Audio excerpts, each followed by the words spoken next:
This program features live coverage of an African safari and may include animal kills and carcasses. Viewer discretion is advised.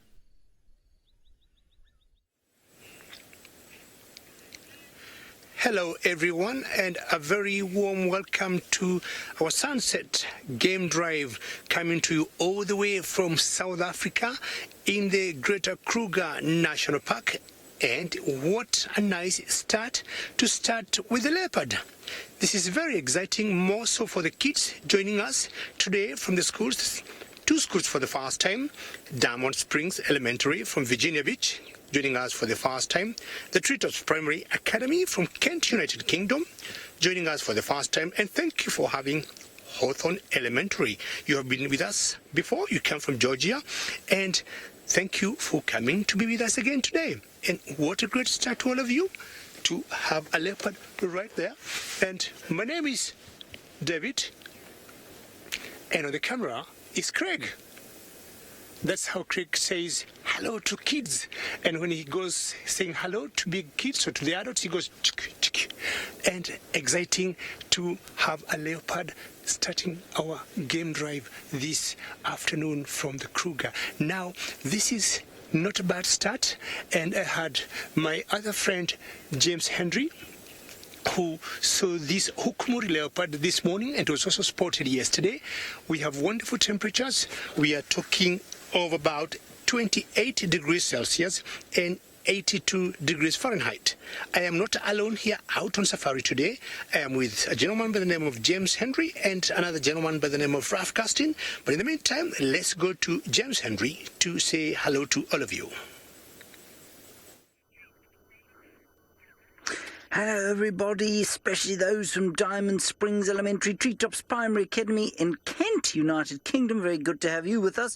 And Hawthorne Elementary in Georgia of the United States. Now kids, my name is James Henry and I think it is very, very special that you are all watching from different corners of the globe. Some of you in England and some of you in the United States. And you're all joined together here on safari in Africa. Isn't that amazing?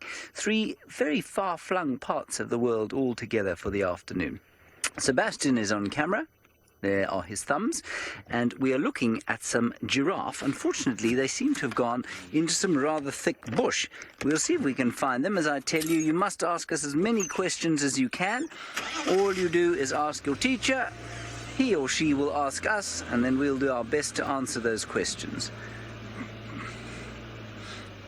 Tell me if you've got a view.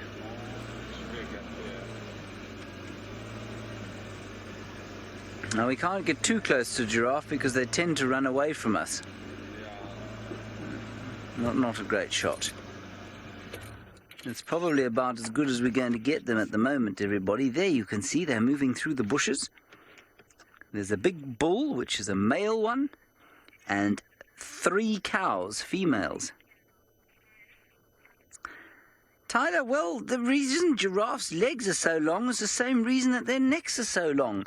It's so that they can reach very tall up into the trees and eat all the leaves. That's what they like to eat, leaves. And if they had short legs, well, they wouldn't be able to eat the leaves. So, Tommy, that answers your question.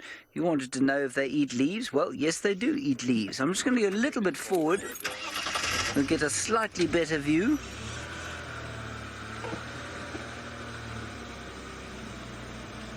Yeah. See how tall he is? He can be up to 5 meters tall, which is absolutely enormous. 5 meters, I bet the tallest person in your classes is around about 1 meter. Imagine taking 5 of you and standing you all on your shoulders. That's how tall he is. Caroline, I suppose their necks can probably be, I'm guessing about 2.5 meters tall or so. That's about, how tall is 2.5 meters in feet? That's almost, it's not quite 10 feet. It's about 8 feet tall, their necks. 5 meters is about How tall many is that in feet? 5 meters is about 16 feet.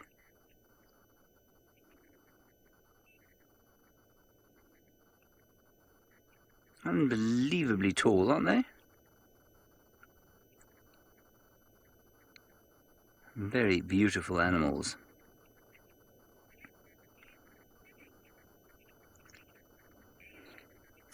Whatever, you decide for yourself. Do you think that they can camouflage with the leaves? Do you think they disappear when they walk behind the leaves? Well, they do a little bit, don't they? But remember, that's also kind of a form of hiding that they're doing there. They're not so much camouflage, but yes, they are camouflage. It's a very good question. And for those of you who don't know, and I'm sure there are a few of you, camouflage means kind of clothing that you'd wear to disappear in your environment, like a soldier wears. You know, like the clothes soldiers wear? That's called camouflage. All right, these chaps are heading into the bushes. We're going to carry on moving here. Let's go across to Ralph, who's on foot and trying to camouflage himself.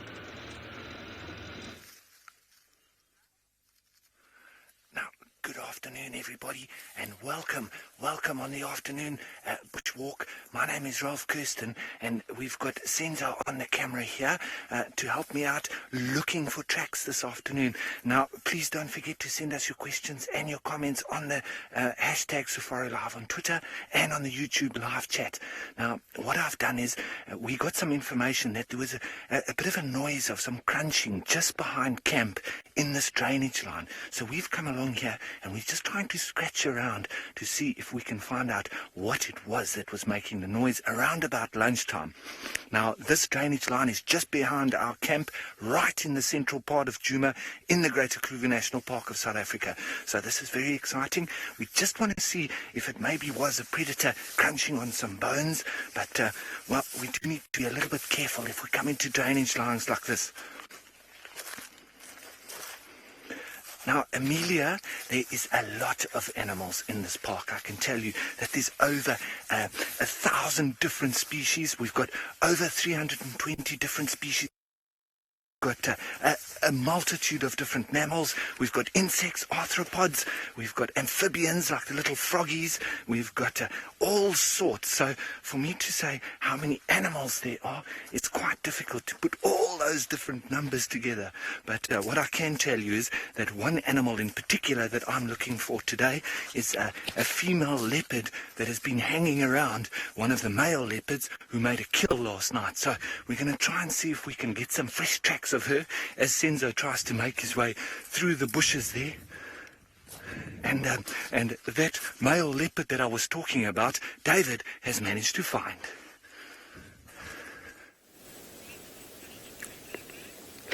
It would be very interesting if Ralph would be able to spot maybe a different leopard on foot, and that would be very exciting to all of you kids. Now, the leopard we have here, it's a male, and its name is Hukumuri. It's a male and its name is Hukumuri. Remember, we request you a very small favor. Along the way during the drive today, you ask us as many questions as you can through your teachers. If you have any thoughts or comments, please send them through. Jet, very good, and I'm happy you have thrown a question. Number one, very good. Now, you're asking why this leopard is breathing so fast. It is more of panting than breathing, because look at that belly. That belly looks big. Last night, he made a kill, and he killed a warthog. A warthog is kind of a pig, and he ate part of it yesterday, and I think part of it this morning. So that's why his belly looks very big, and because digestion is still going on, he tends to pant or to breathe rather quickly, and also it's a bit warm. And if you look at him carefully, he is more in an open area, which is a bit warm for him, and that's why he is breathing quickly. It shades itself in a very nice place.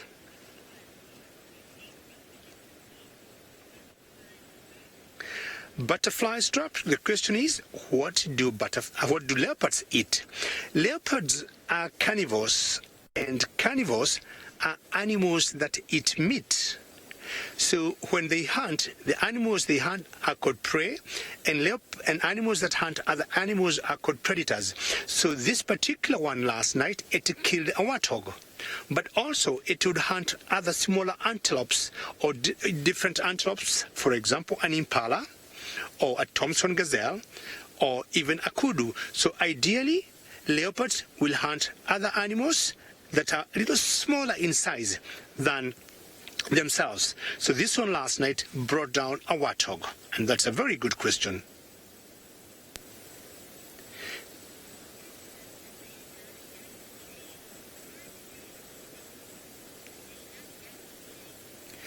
Elena and Amjad, you're asking why do they have spots? When animals came or animals are designed, these spots they have, they help them to blend in or to camouflage while they're out there in the bush, and they tend to hide. So if I did not know this leopard was here, it would have been very difficult for me. All right, he just heard your question and he's trying to look up and saying hello to all of you. It could have been very difficult for me to spot him, but because I knew he was here, I was directed to come here by James Henry, who you just saw a few minutes ago, and I got him. So the spots make them to blend in and to be able to hide away from the animals they hunt. Isn't he big?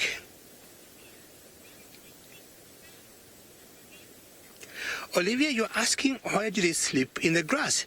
I would say for the moment now, it's a bit cooler for him to be on the grass.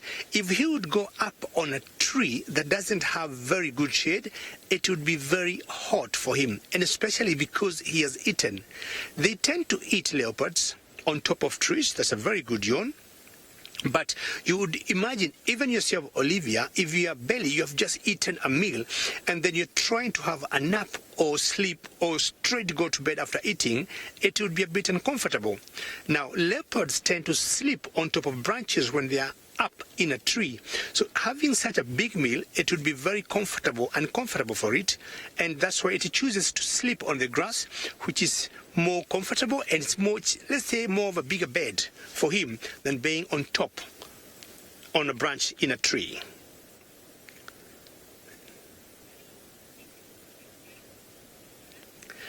He is looking very good and rough.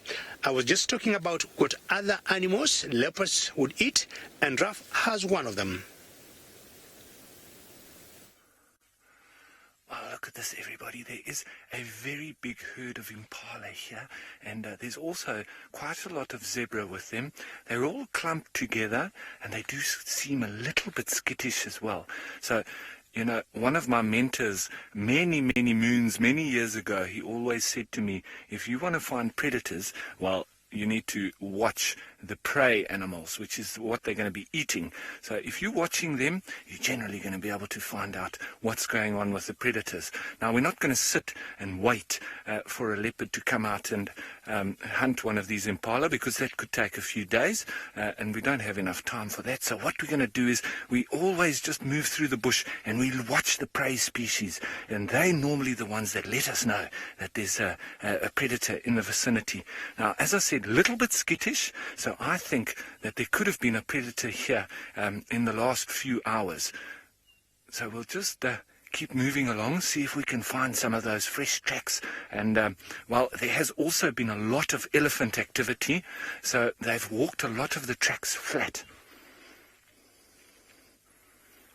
Now, Swala, there are some animals that will eat leopards. You know, a leopard is generally an apex predator, meaning it's right up at the top, like a crocodile or a lion. And there can be some animals that will eat a leopard, like a hyena, like some lions. They might also eat a leopard, but it's normally because of competition. So they don't like the leopard around, and they will kill it. And if they're very hungry, they will eat it. But it's not normal. Lions and hyenas, they'll prefer to eat something like that, an impala.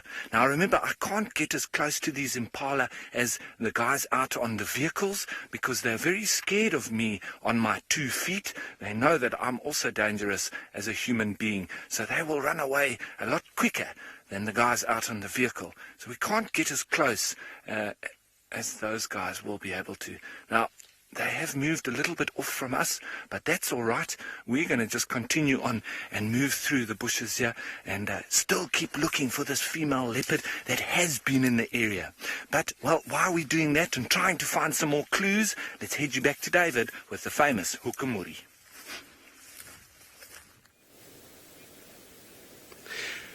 Yes, and it's very possible, Raf, to track a female leopard. He's very good when it comes to tracking, and chances are he might be able to see one today. But now, we think this male that's just trying to be a flat cat here was trying to look for a female just to play with, and we think it is the leopardess that Raf is trying to track down. Now, he just moved from where he was, changed his position, and now he's more on a shaded area, which I think is much cooler than where he was before. And again, as I was saying earlier, if you just walk here without knowing that there was a leopard here, you could very easily just run into him, on foot, which could be quite dangerous. Now, leopards are part of what we call the cats that we have here. We have leopards, we also have cheetahs, and we also have lions. The closest, or the cats that are a little similar to leopards, are cheetahs. Leopards, we say they got the rosettes, like what you see there, and cheetahs got spots. This particular leopard here is about 7 years old, and I gathered most of you are between 5 and 7. Try to imagine your sizes at your age of about 7, and this leopard also is about 7 years old. Isn't that exciting?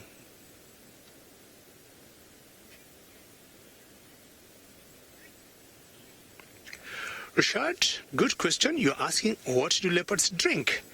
And just like us, and when they're hungry, when they're thirsty, after they take a heavy meal, like this one had a very heavy meal of a warthog last night and this morning, they are going to look for any water hole around where he is, or maybe a small stream or a small river, or a dam, and that's where they'll go and have a drink. So they'll always drink water. We haven't seen them drinking anything different, but always leopards, after such a heavy meal, will always drink water. We have seen them many times on the road or just by watering holes, just having a drink. And I'm sure at one point he must have drunk some water today, or he'll be going to drink some water today. Just see, he just woke up, and maybe we'll see what he is thinking, and then he goes poop. And that's because of the heat of the day, and he is so full. If you look at him, how he is panting and breathing, it shows how full he is. Let's go to James and the water holes I was talking about, find out what he has to tell us. Well, what we've got over here is a special kind of animal that many people like to see, but these ones are very, very shy. They're under there, and they weigh more than 2 tons there. We have a massive hippopotamus. Well, not quite 2 tons, normally about 1.5 tons. That's about 4,000 pounds for a big bull hippopotamus. But you can hardly see them, because they don't like to be out of the water, especially in the daytime. And they're quite afraid of human beings. And so when we drive up here, they duck under the water. Now, what I want you to do for me is count how long you think a hippopotamus can stay under the water. So let's wait for them to come up, and then we're going to count together and see how long it takes for them to come back up for air, because they can't breathe underwater. They're just like us. Okay, there's the nose. He's breathing now. Ready? And 1, 2, 3, 4, hippopotamus 5, hippopotamus 6, hippopotamus 7, hippopotamus 8, hippopotamus 9, hippopotamus 10, hippopotamus 11, hippopotamus 12, hippopotamus, so you're counting 13, hippopotamus 14, hippopotamus 15, 16, 17, 18, 19, 20, 21, 22, 23, 24. Wow, that's a long time. 25, 26. There it is. 26 seconds. That's a long time, I think. But, they can stay under for even as long as 60 seconds. That's a whole minute. And sometimes, apparently, they can stay under for even longer. Ella, a hippopotamus likes to stay under the water because it stays safe there. So it's a little bit like a whale, I guess, in that it feels safe in the water, and so it doesn't like to come out onto land until the night time. It's also afraid of the sun. The sun is not good for their skin, and so they spend all day in the water avoiding the sun. Angela, you would think, seeing a hippo in the water, you would think that they were fish eaters, wouldn't you? If I lived in the water, I would eat fish. But no, hippopotamus do not eat fish. They eat grass. So they come out of the water every single night, and then they graze. And that's why often around the waterholes you will find that there are what we call hippo lawns, which are patches of very short-cropped grass, where the hippos like to eat. But they only do that at night time, and during the day they don't eat at all, unless they've got some special plants in the water. Anya, they're sleeping right now in the water. They don't sleep really like you and I do, where we sleep deeply for lots of hours at a time. They just sort of doze a little bit, like when you're just feeling tired and you're just about to go to sleep and you get that sleepy feeling. Well, that's what they do in the water there. And often they don't even think about breathing. They just lift their heads, breathe, and then go to sleep again. Jonathan, I'm afraid I missed your question. What was that? Oh. Jonathan, a hippopotamus can't actually swim very well. They sort of walk along the bottom of the water. So they sink, they don't float like you can float, and they walk along the bottom, and they don't keep their mouths open, they close their mouths. Because if they kept their mouths open like a whale, for example, then they would probably drown. So they walk under the water like this, and then when they come up, they go, and then they go back under, and they close their noses,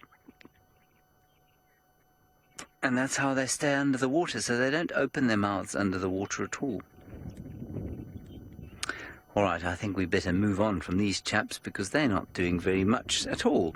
Caroline, we'll have one more question about the hippopotamuses. What they do is they give birth in the water, often in very shallow water, so where they are now is quite deep. They'll go close to the shallow end, and then they'll give birth there. I have seen a hippopotamus give birth, or certainly just after the hippopotamus gave birth, out of the water, but normally it's in the very shallow parts of the water. Oh, and they're gone again. These hippopotamus don't like to be on camera. They get very shy. Let's just go and turn round there. Oh, no, not quite just yet. Let's answer one or two more questions. Jade, hippopotamus are only eaten by lions and very big groups of hyenas. So lions are enormous. They can catch a hippopotamus if they want, but sometimes hyenas also, very big groups of hyenas. But otherwise, nothing is big enough to kill a hippopotamus and eat it. Right, we're going to turn around here and head towards the eastern parts of our reserve and see if we can't find you some other things, maybe some elephants coming down to the water to drink. But this waterhole really doesn't seem to be very nice for the elephants, otherwise I think they'd be here.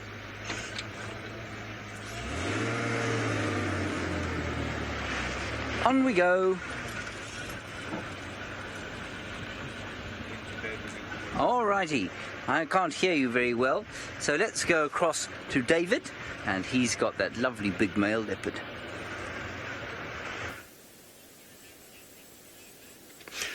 Lovely kids to see hippos in the water, and we got our leopard here enjoying the nap and it's not bothered. What happens, most leopards and most cats, because they have so much fur, or what you call hair, but we call it fur on animals, it a bit thick, and that makes them warm. And that's why this leopard is not moving, and it's just staying there until it starts to cool, and then he can start moving.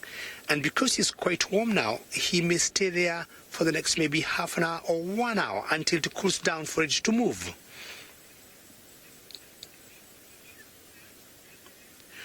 And Elaine, you're asking what color eyes, or what's the color of the eyes of leopards? I have always noticed they have a bit of orange, and sometimes I would say more yellowish, and sometimes they look like amber depending on what angle you are looking at them. When they are very young, when they are born, they could be a bit bluish, but in general you'd say they are more of gold colors or a bit yellowy. That's the color of the leopard's eyes. And leopards are more active during the day and at night. And like now, because of the heat again, they'll tend to remain where they are because they have so much fur on the body. And now, because it had a big meal, it will decide to rest there, not worried. And if anything, maybe move, go have a drink, change the position, or come back right here. We have not been able to see the kill it had, but it killed a warthog. And if we see it, we'll show it to you. But from what I learned this morning, it is stashed it under the thickets, and that's where it's hiding it.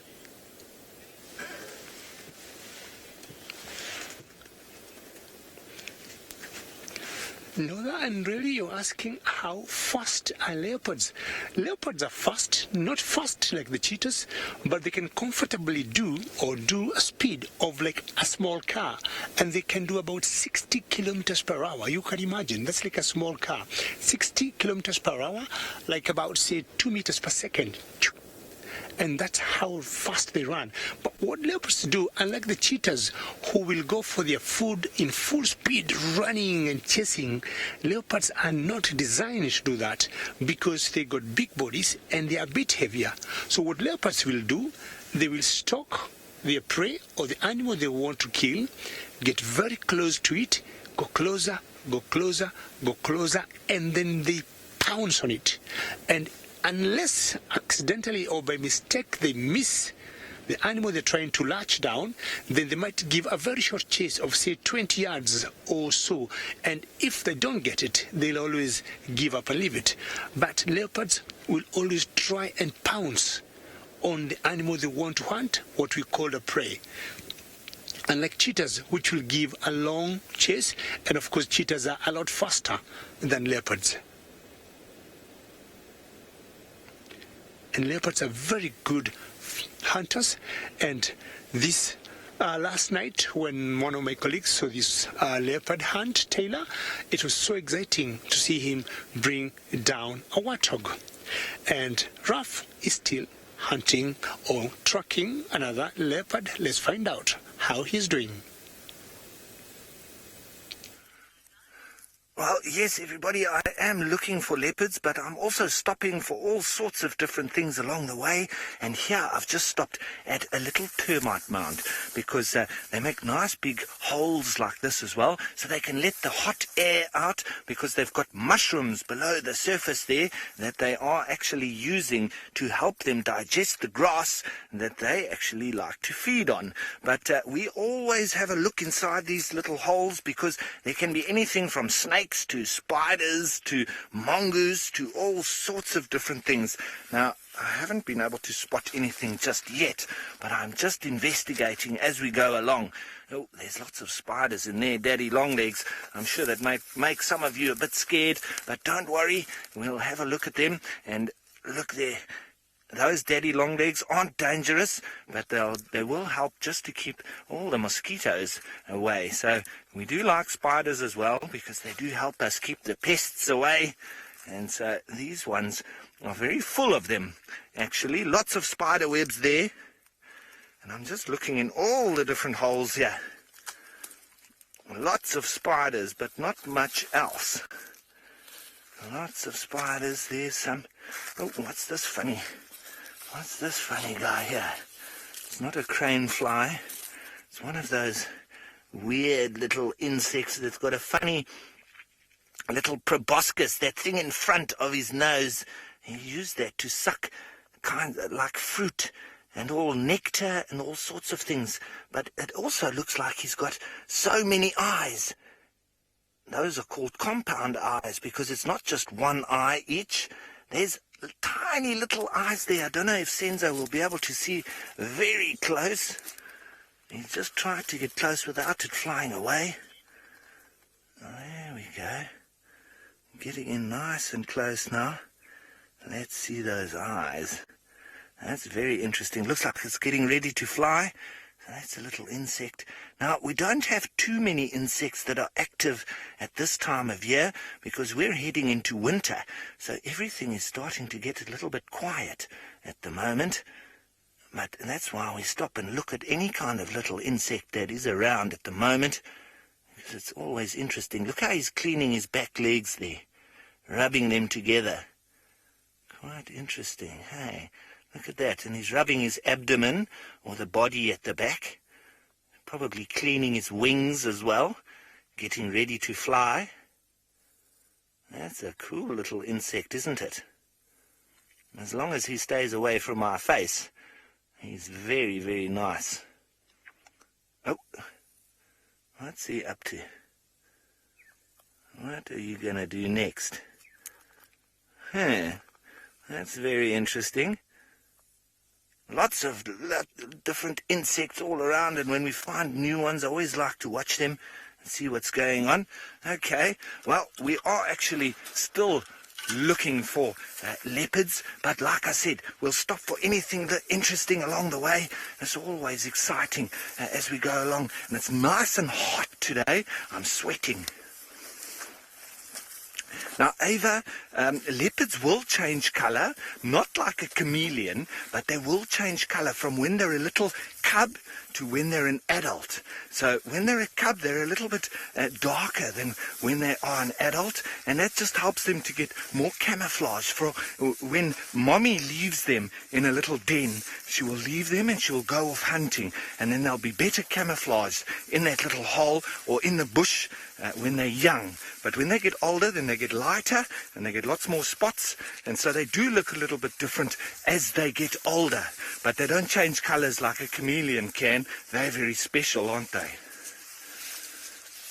So, the hunt is still on to find the female leopard called Shudulu, which means termite mound, but David is still with Hukumuri. Let's go and see.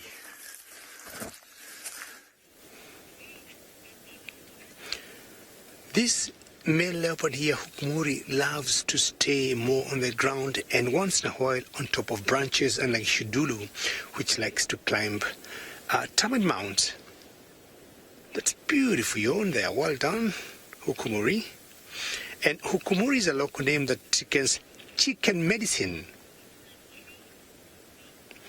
To me, a very good question. Can leopards climb trees? And I would say leopards are experts of climbing trees. They're very good, and the way they have been designed, they're very agile. They got very strong legs, very strong necks when they'll have to take their food, like the warthog this one killed, up the tree. And they got very sharp and very strong claws. And those are the claws that they use to jump first on the trunk of the tree, and then slowly, just like how you go up a ladder, you'd see it just moving one leg after the other, grabbing it with their claws and all the way up. Yes, leopards can climb trees, and I would say they're the best tree climbers of all the cats we have in Africa. We have seen occasionally lions trying to climb trees or cheetahs, but leopards are the expert for tree climbing. And more often than not, when leopards get their kill or their food, they put it up on the tree.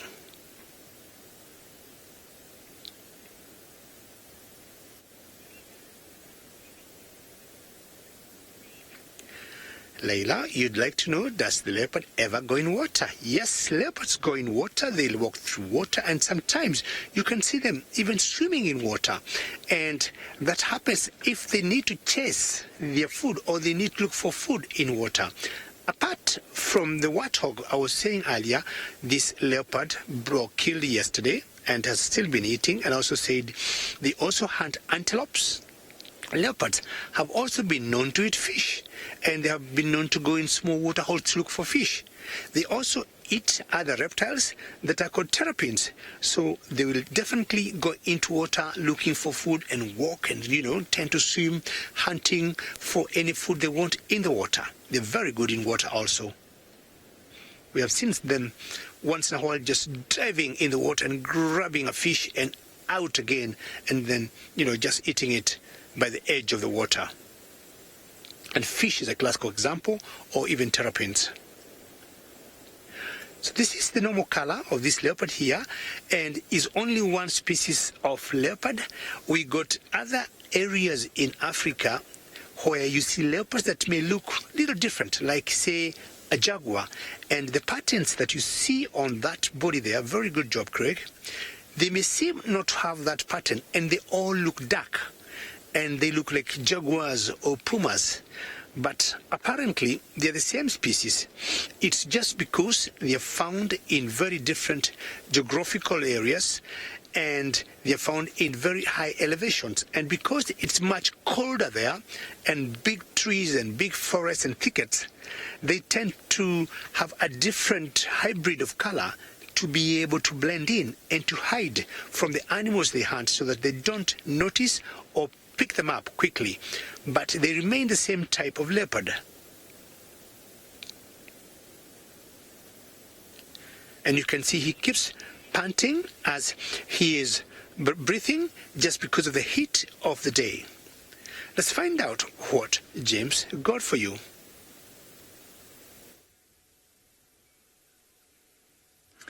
Righty, we've got what we call starlings here. Now, this is a very special bird in terms of the discussion that I had with you earlier about where you are in the world. This specific starling is known as the Burchell's starling, and you won't find them in England, and you won't find them in the United States.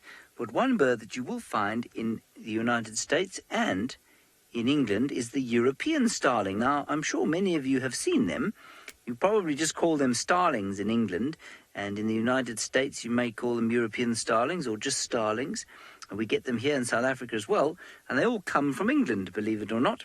This is a different kind of that bird, and it's called a Burchell starling, and we know that because it's got a long tail and a black eye. Now, he was sitting here with a lot of friends until very recently, and now he's not got any friends anymore. Not sure what he said to them. You know why, I think. If you watch him carefully, I think he's vomiting. I think he's eaten something that's not been very good for him. And I don't know what that would have been. Perhaps the pips or seeds of something called a milkberry. See, look. He's being sick. He may also have eaten an insect like a monarch butterfly that has made him sick. Now he's cleaning his beak, and he obviously feels better now, so he's flown off. That was nice. So that was the Burchell's starling. I'm sure you've all seen starlings where you are. There he is again. He's probably having a little drink now. Look at his beautiful colours. Greens and blacks and purples and navy blue. And now he's having a drink. He might even have a bath, you know. Look at that. Let's see if he has a bath. Birds love to bath. It keeps their feathers nice and clean, and then they can make them straight. Because if they don't have straight feathers, well, then they will fall out of the sky. They won't be able to fly. Something gave him a fright. Lily, starlings do come in many colours, and I'll show you some of them. Most of them have that kind of blue colour on them. I'll see if I can find you some pictures of the other starlings that we have. We've got 5 different starlings over here. 3 of them are that bluey colour. One of them looks like a rich plum. And the other one is just sort of grey with a little bit of yellow on him.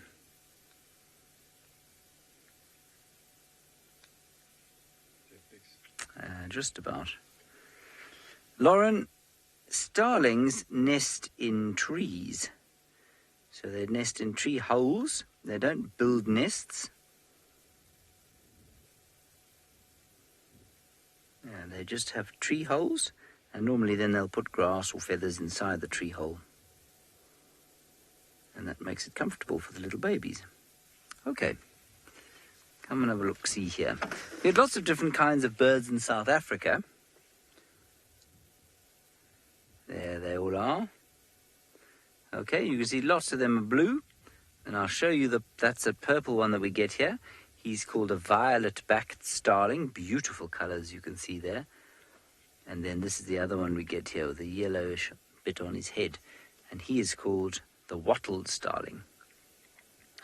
And I'll just quickly show you, that's the one that you will find where you guys live. That's the European or common starling. All right, let's go back to Ralph, find out from him what he's seen. And also remember to ask David next time you see him about the starlings you find in East Africa. Yes, well, thanks, James. And look at this, everybody. You might just think that this is just a normal tree that's here, but what animal do you know would eat such big pieces of branches and break a tree so easily like this? Hey, look at this. And they've also been chewing a little bit on the leaves. And they've been breaking such big branches like that so easily. It looks like, I mean, well, when I try and pick it up, it's really heavy. There's big broken branches here. They didn't break just by themselves. Look at this one. That one has been smashed and it's been torn down like that. I wonder why and who did that. It looks like he's eaten some of the leaves off of it as well. And coming up here, there's all sorts that has just been pulled off this tree. There's some bark missing, and it seems like it was a really big animal that was busy here. It's been eating some of the bark off of these branches as well. And I can say that this tree is really strong, so it really needed to be a big animal that could do this. Now, what do you think it could have been? It is really impressive. Look at that. These branches broken down over here as well. Wow, I'm really impressed that such a big animal, I'm sure, would have had to do this. I don't think it would have been a giraffe, because giraffes just like to eat small little leaves, and they wouldn't break a tree like that, would they? So it's really, really interesting. I wonder, would it be a dinosaur? Do we get any dinosaurs in South Africa? I don't think that we do. What else could have done this? I'm really, really interested to know if you guys know what animal would have been so strong to be able to pull all these branches down, and what would also be feeding on leaves as well as some bark. Diamond Springs, well done to you. Exactly. We've had lots of elephants around at this time, and elephants like to eat leaves. They like to break down the branches. And you know what? It's very important as well, because if the elephants don't do that, these trees can grow so much that it's difficult for the other animals to move through the bush here. So it's very, very important that the elephants break the trees and just make sure that the other animals also get to eat some of it. Now, we're going to continue on the road, see if we can find this female leopard, but let's go back to David with our friend Hukumuri. We've been very lucky. Hukumuri, the male leopard, has not left us, and he has been here, and he just moved close to his kill, the warthog kill. We can't see it very well, but if you just look below his head, that's where his kill is, and that's where he got his lunch, the piggy or the warthog. He might decide to eat as it's cooling off now.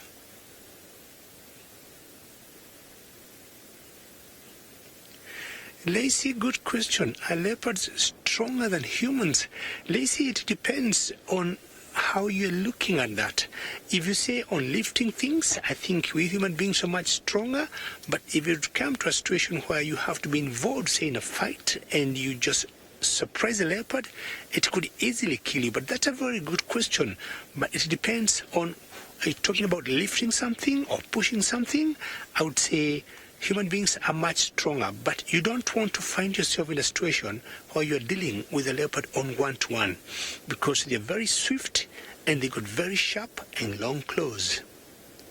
You can see the color of the eyes. I had a question on the color of the eyes earlier, a bit yellowy, golden color.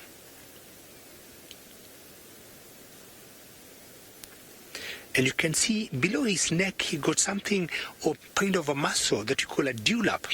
And that one, very good, Craig, it's more conspicuous, or you can easily see that in males, unlike the females. For the females, that one does not appear, and that tells the difference between males and females. Kids, I want to say you've been very lucky to what you've seen today. The leopard, or the starlings, elephant, or the hippos. I want to thank you very much for the new schools that joined us today. I hope to see you again. And for the ones in the school that have been with us, we'll hope to see you again very soon. And in the meantime, we'll go to James. And to all of you, thank you very much and goodbye. Hello, everybody. I was just climbing out of this car and up this mound to show you a bush, and I got stuck in the car. Apologies.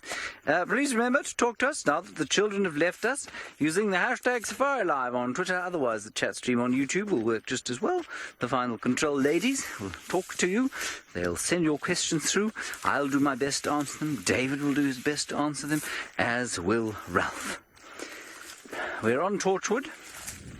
We're looking for Guchava, ostensibly. She was seen coming on to Torchwood this morning. Now,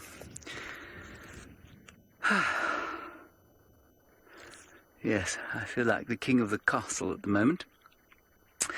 I came up here to look at this tree, which I have shown you before, but there are not many of them around. Any ideas, Seb? Quiet for now. Any ideas, anybody? This is the ultimately impossible tree quiz. I will bring you a piece, and you may tell me what it is. I don't often do quizzes, everybody, but in the case of this rather innocuous, I suppose, not particularly spectacular, not particularly interesting, not particularly used for anything, doesn't really have fruit you can eat, tree, I thought I would give it some significance by asking you to name it.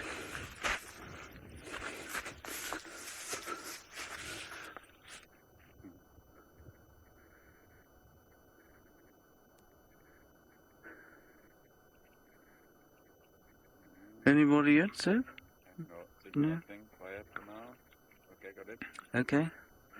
I'm now going to drop it, because that's enough clue.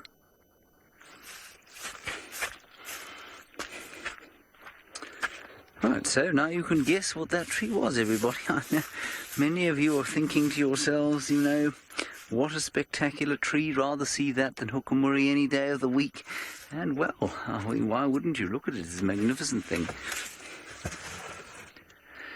NASCAR, you said a green brush. I suppose you're not wrong. I was hoping for something slightly more specific than that, but you aren't wrong. Dark Roar, it is not dill. No, that is not dill. It is not an herb. It smells of nothing. Stacey, you're absolutely right. It's just fallen, you say a leafy tree. Yes, it is a leafy tree. That's absolutely right. It does have a special name, though.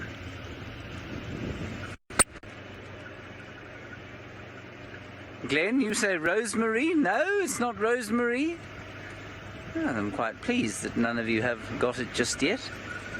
Somebody's going to get it immediately. Somebody is sitting there looking at it thinking, no, Chris, you've got something else on the mind. You say ganja. It is not ganja. It is definitely not ganja. Ganja doesn't grow here naturally. Trish, no, not teakwood.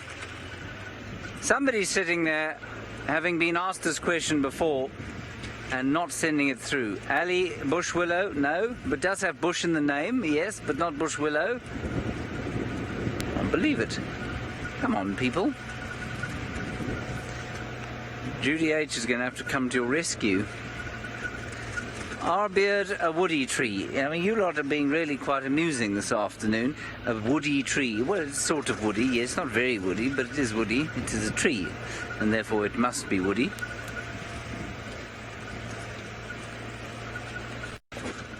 That's it. I can't believe it. I've definitely shown it to you before. I think we found it on Cheetah Plains when we were driving on there, around there. No, our Lauren Moore, it's definitely not an acacia tree. I'm afraid. I'm trying to give you a clue. No, Cheryl, no, you are very cold there. A baobab tree, it is not. No. Philip, another magnificent observation. Yes, a tree with roots. Very good. Some excellent observations from all of you. Leafy tree, woody tree, tree with roots, green bush. Trish, it is not a leadwood. Thank you, Trish. You've had many guesses. Keep going. Elise, you say a false thorn bush? No, it's not even one of those. This is fantastic.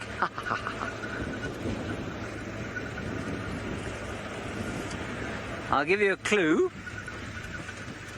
It is named for a reddish fruit that you might put in a fruit cake.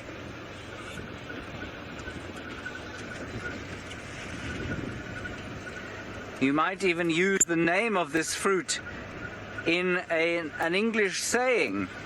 That's just the on top of the cake.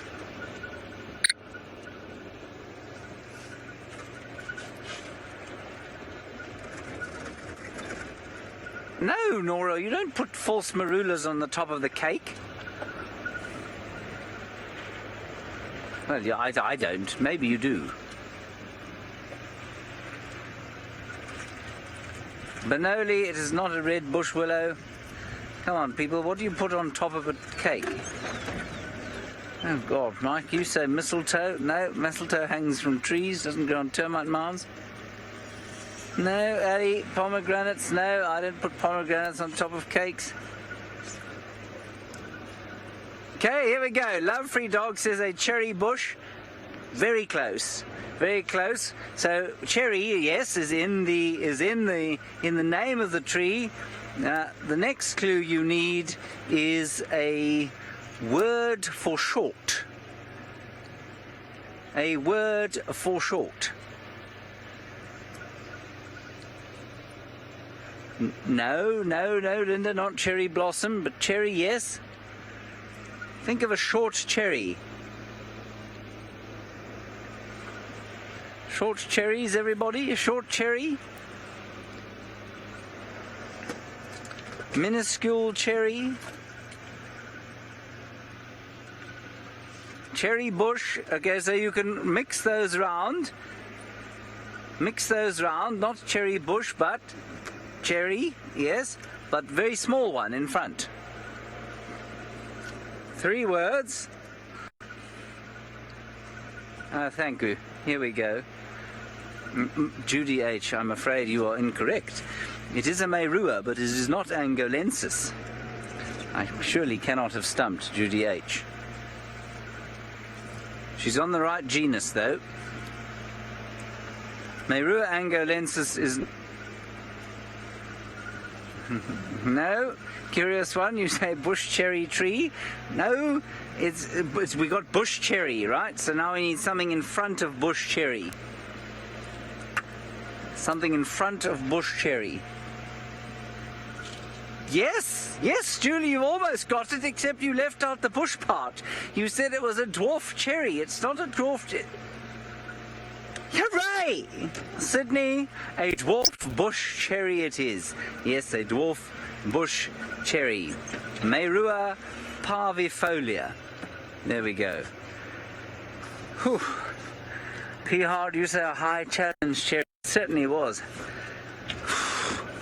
Meirua parvifolia, the dwarf bush cherry. Well done, everybody. We got there in the end. I've seen no sign of a leopard. Right, as exhausted as you feel after that intellectual exercise, let's go across to the exhausted Hukumuri.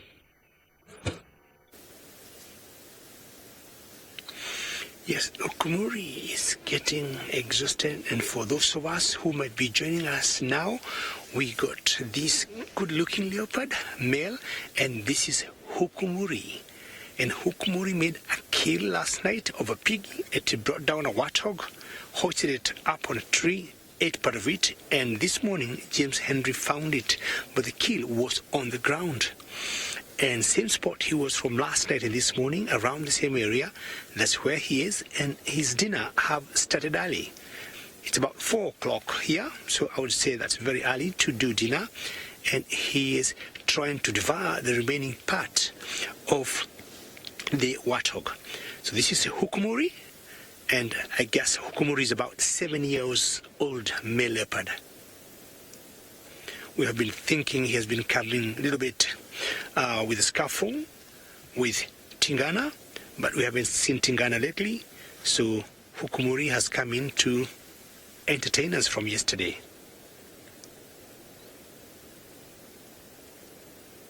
Generally, leopards, and especially the males, will always shift from one area to another, and sometimes moving long ways, and females are the ones that will tend to stick to the same area.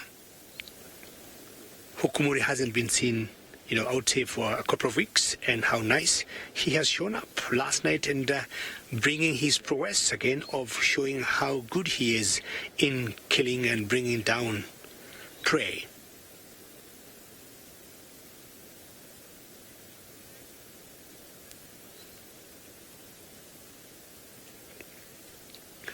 Magic Dragon, how are you? And you'd like to know how long will this warthog last Hukumuri?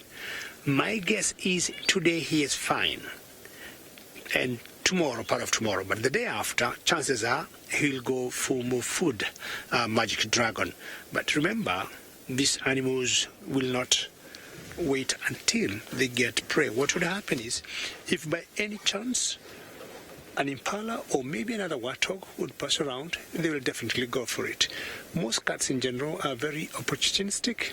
If anything just happens to pass near them, an impala, they'll just take the opportunity and just pick it up, stash it up a tree, and they'll eat it the day after or the day after. But for now, I think Magic Dragon, this warthog, will keep him going today and tomorrow. But certainly, after that, he'll need to get some food for himself.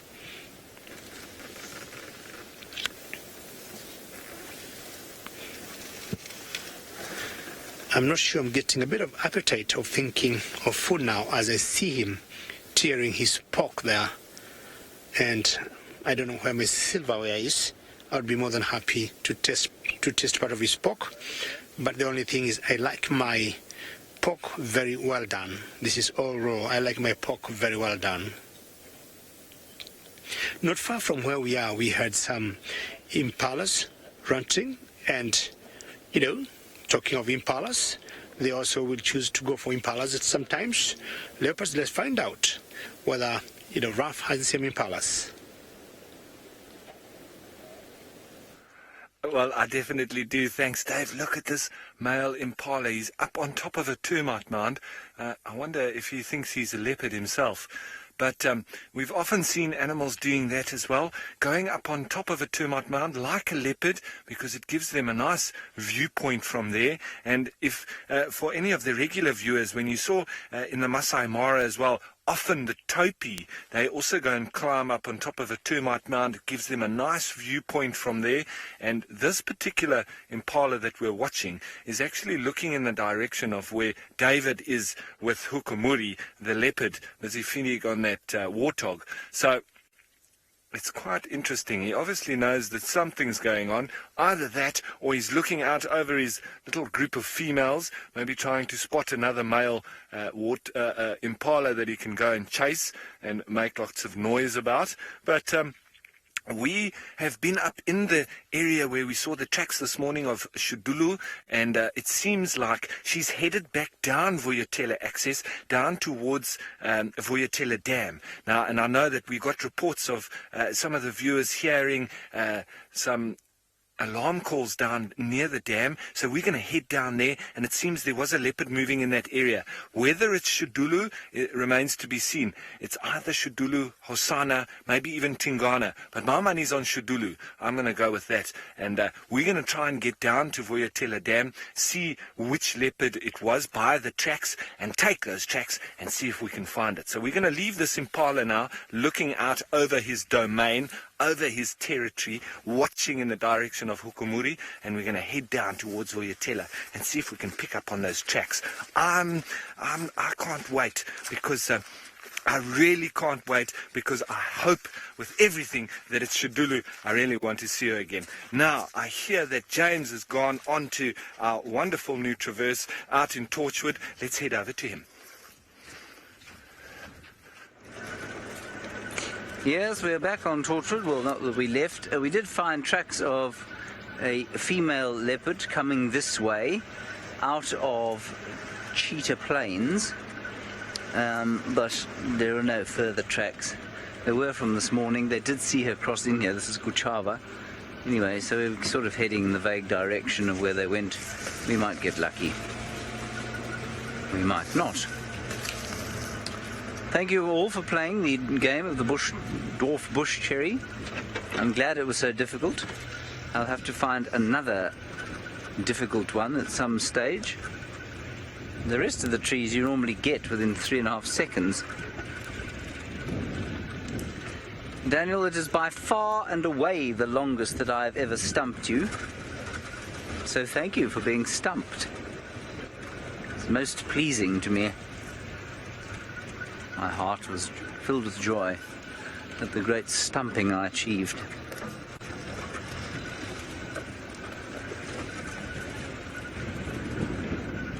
Oh, Philip, that's an easy question. Well, it's not actually. There are two quick answers to that question.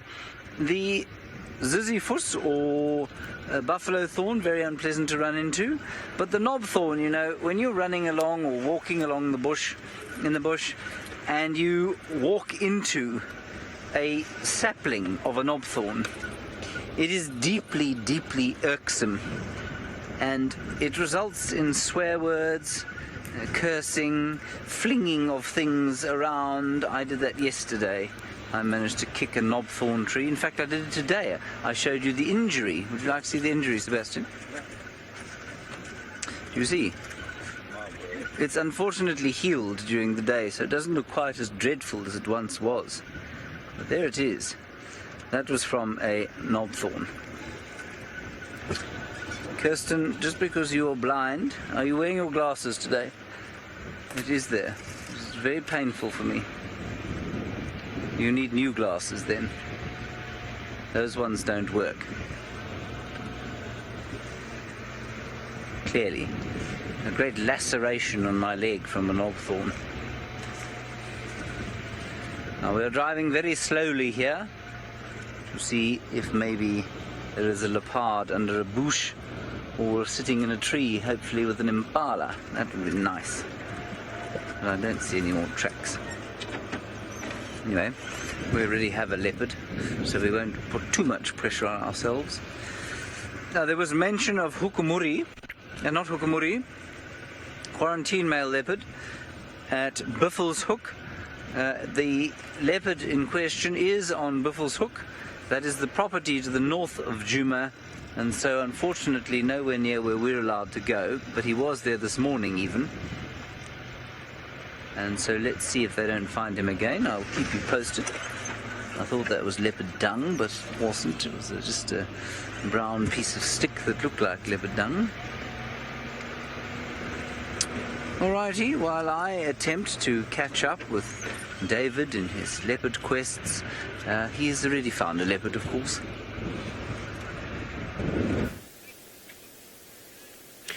All right, the quizzes continue, but I'm just here enjoying seeing Hukumuri devour his, good kill. That he did a very good job yesterday to bring down a warthog. And I've been trying to compare his eating style, his table manners, with Tingana. And I'm trying to imagine he's eating a little faster than Tingana. Tingana would eat slowly. If I remember, the two kills I found Tingana on, and I'm just trying to look at the pace of biting and sneering and shearing the meat from this, what used to be a warthog, and I think he's a bit faster in eating and swallowing the meat than Tingana.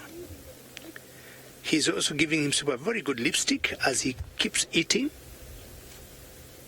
the warthog. And the head to me looks a little bit broader. I'm not sure, a little bit broader than Tingana, but certainly I think, I could be wrong, I think his dewlap is much smaller than for Tingana. Well, he is pretty young. I mean, about 7 years old, and Tingana is about 12. So, for those who might have joined us now, this is Hukumuri, and remember, we'll invite or request you to ask us as many questions as you can. Hashtag Safari Live as usual, or following us on the YouTube chat stream. As we just enjoy this sighting of Hukumuri trying to finish up his kill from yesterday. I can't see very well from where I am, but I think now he's eating the forequarters. And leopards in general will always start with the hindquarters. I think it is softer, or having done such a big job to bring down the prey, they want to start with the part that's easy to access. More often than not, most cats, and including leopards, will start with the hindquarters. I can just hear him like cutting and cracking and crunching the bones from here.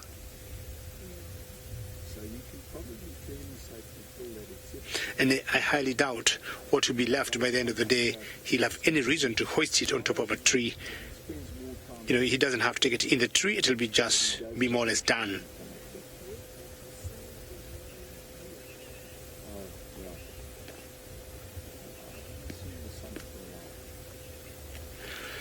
Child of the universe, you'd like to know if Hukumuri will lower the population of the warthogs here.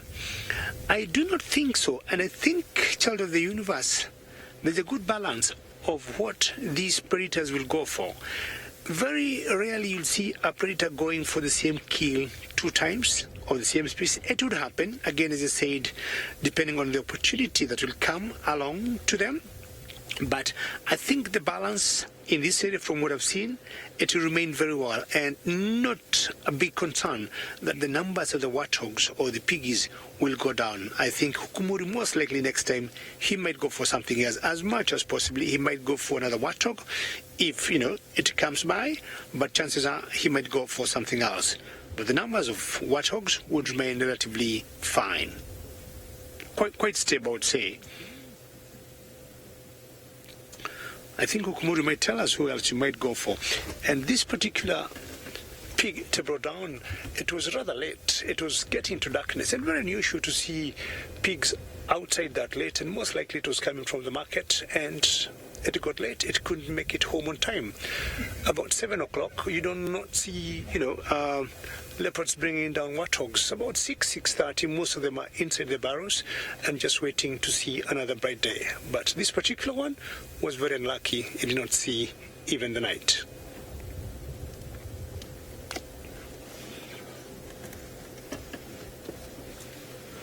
Impalas always better bets at night than warthogs.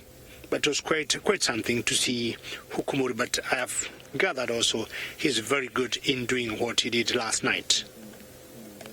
He has been missing in action for quite some time, and I think he came back, and he came back in style.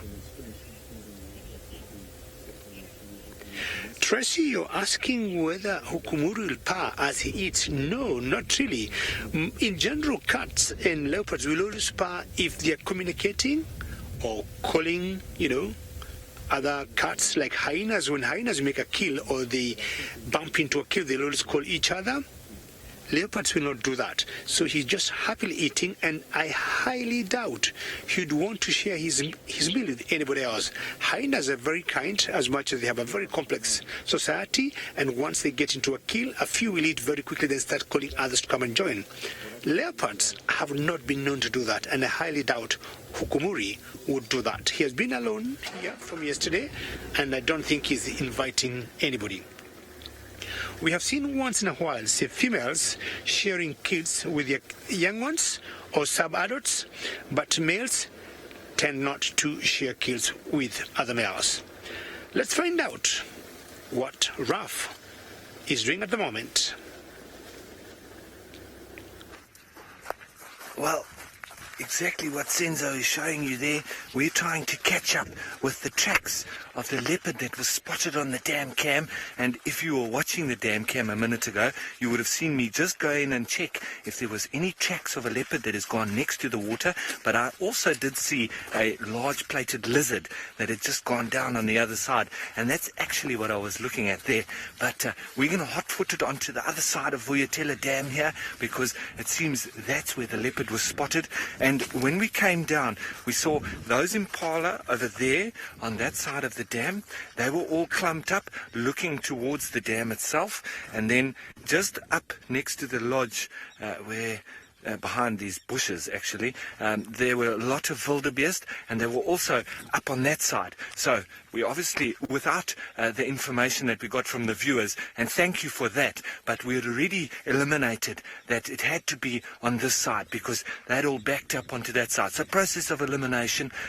So now we're just going to head over to Mvubu, see if we can pick up on those fresh tracks, and then obviously then we make our way slowly and see if we can catch up with that elusive leopard. Still hoping it's Shadulu.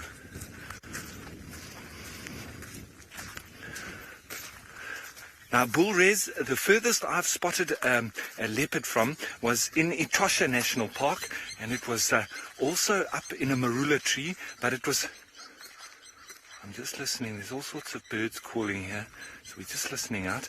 It was probably at about 1 kilometer away, but it was a female leopard lying up in a marula. Unfortunately, in Etosha, you can't go off-road, so I had to show my guests from 1 kilometer away, but they were very impressed with my eyesight because I spotted her lying in a tree, and it was quite difficult. If you don't know that kind of shape with those legs hanging over the side, it's quite impressive. Now, look at this. Nice fresh track right there. It does look like it could be a female because of the size of it and the shape. A little bit straight edges here and there. So I'm going with Shadulu. It's not 100%. I'm just seeing one foot here. And what is quite interesting as well, if you want to work out if this is a left or a right foot, what you do is you take your 4 fingers, take your thumb away from it, and see which way it fits the best, because look at my hand. The middle finger is just a little bit longer than my ring finger, my little finger being a little bit longer than, what do you call that, your index finger. Okay, so put it into the track and see which one fits the best. If I take my left hand, it doesn't quite fit as well as that one there. So this is a right foot, and because of the length of it, it's not as round as a front foot. I would say this is a right back foot. Okay, so I'm going with right back foot, and with the shape of that, I'm also going with right back foot of a female leopard. So we've got fresh tracks. Let's see if we can go around the corner, pick up some more, and now we've got to try and catch up with this cat. So a little bit of tracking expertise that needs to go on here, and somebody else that's practicing their tracking is James.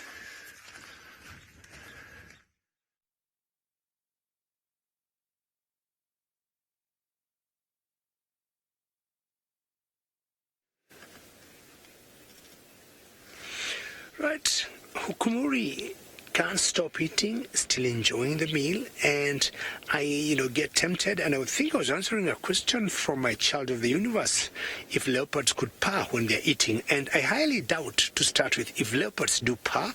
If they're cats that would purr, I think cheetahs will purr. I doubt leopards would purr. They would, do the swing and other kind of calls they make, but child of the universe, I highly doubt leopards do purr. Cheetahs do purr, leopards I doubt, and especially again when they're eating. Anyhow, the lipstick is getting bigger on the lips, as you can see there. And sorry about the gremlins there of my colleague. But all good to come with us when he had the technical hitch. We apologize for that.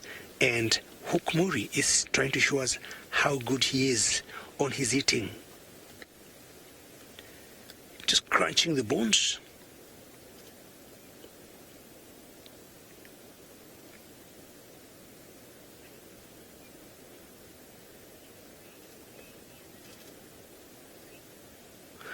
Great, now you're asking, why am I not afraid of being near the leopard? Leopards here in South Africa have been habituated to seeing vehicles or people not very far from them.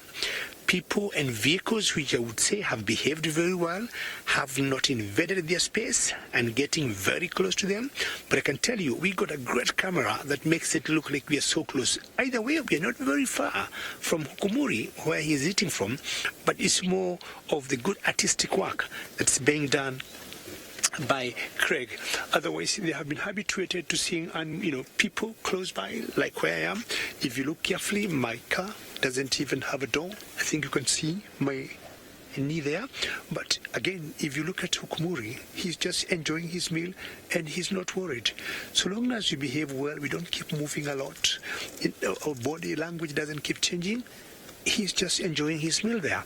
So rarely will they get, we get scared or get worried of being so close to the leopards.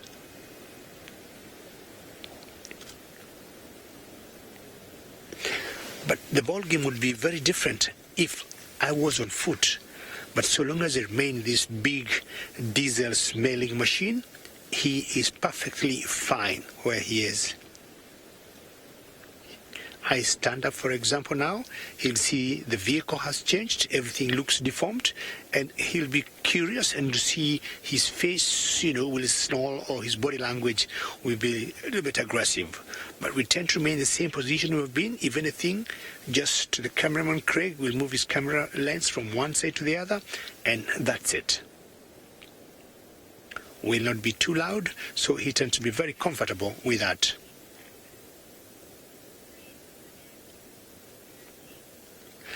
Angie, your question is, what predators are afraid of the vehicle? I do not know any predators that would be a little scared of the vehicles, but I have noticed hyenas will not give you a minute. Anytime you park close to them, unless they're in a den and they have the cubs and they're being playful. But ordinary hyenas, if you meet a hyena, for example, now, you walk with it, it keeps running, it keeps running. You get close, they keep running. You go to their den, then tend to go away. I would say the predators that would be a little bit afraid of vehicles would be hyenas. Of course, the other predators like the caracos, the savocats, those ones will not give you even more than a minute. In the car, they tend always to walk away. And I also guess they have not been habituated to the vehicles, Angie, like the leopards, like the cheetahs, and also like the lions. I can tell you, this kill will be finished today. Hukumuri is not sparing it to any other leopard.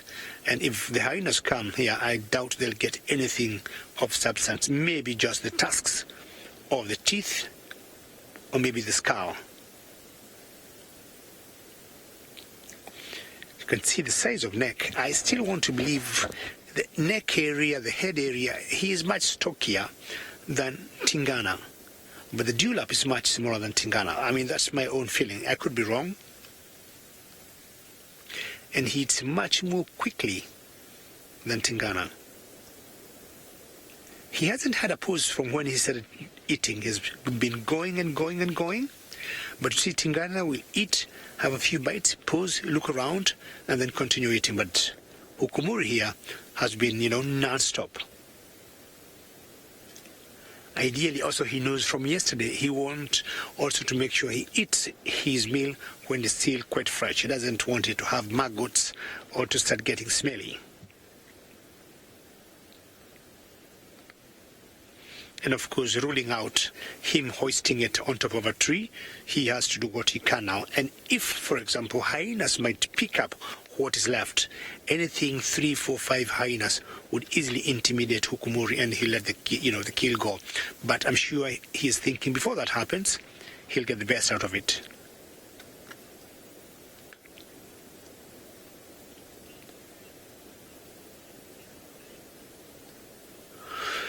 Let's find out how Ruff is doing on his search of maybe another leopard or a leopardess. Well, the search is still on. We've come across the other side of Vuyatela Dam.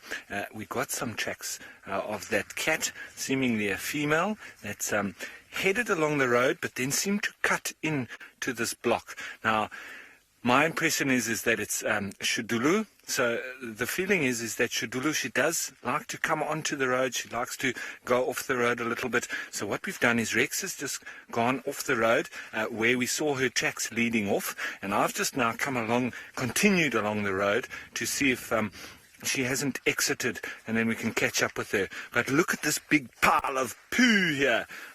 We like to at least get one segment of poo in on a drive. Now, this nice big pile here is from a particular individual that he's also stood over there, and he's twisted his foot a little bit, and lots of tracks of them all over the place here. It is there's another one there, Senzo, as well as over here. So what is quite impressive with this track, obviously we can see very straight sides, and in the front it sort of comes to quite a blunt point, not very sharp. So this turns in the front there. You can see the edges around it, all right? And we've also got a little bit of this dead space on the inside there. So that's part of the toe that doesn't press flat on the ground like, for instance, a kudu would do. They normally press very flat. They're very flat-footed. We can't say flat-footed because it's only their toes. So they press very flat on the entire two toes. Whereas these guys, like waterbuck, have this little bit of dead space where their toes don't show in that part, and you've got that raised piece of soil. But then also coming back, making very nice sixes on both sides. Mike, you saying, is it a buffalo? Now, it is very similar to buffalo. However, the track indicates that it's not going to be a buffalo, because remember, buffalo, they've got a very rounded track, very similar to eland. And buffalo, they've got very similar dung to cows, and it will be a lot of slop. And this is our wildebeest. So these are the wildebeest that are on the opposite end of Vuyatela Dam, and this is probably one of the bulls that has dropped his poo over here. Now, Michelle, well done on guessing wildebeest. Wildebeest poo can often look like buffalo dung, especially when they've got a lot of water in their diet, and it can then also make quite a bit of slop too. But once we start seeing these little dung pellets inside there, then that is definitely always going to lead you away from buffalo, because they don't have these pellets. Theirs is normally always a particular slop. And with the wildebeest, very particular, and it's also very fresh. Look at that. There's even some slime in between. Look at that. Look at there. Look at that slime in between here, hey? So it's probably a lot of saliva and enzymes and all sorts that is assisting with the digestion process. Now, speaking of processes, we need to get on with our tracking process and see if we can get closer to this leopard before the sun sets. But in the meantime, let's head you on over to James in Torchwood.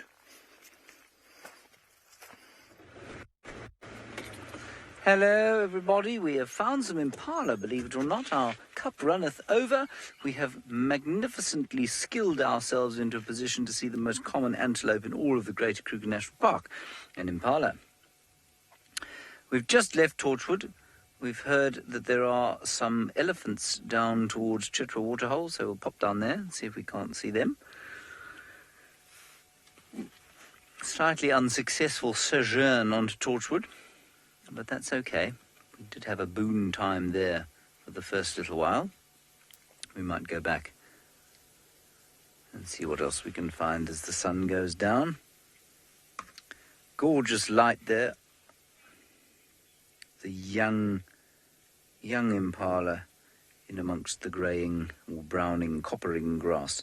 Matt, the last we heard, those cheetah we saw, the one with the half tail, were heading down towards Mala, which is south of the Sabi Sands area that we operate in.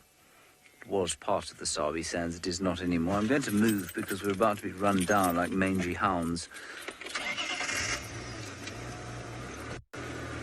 Oh, and apparently Taylor says she thinks they were seen on Arathusa this morning. Roy, how's it going? Are you well? Good, nice to see you. Where are you off to? Okay. You driving by yourself? No, I've got a robot to help me.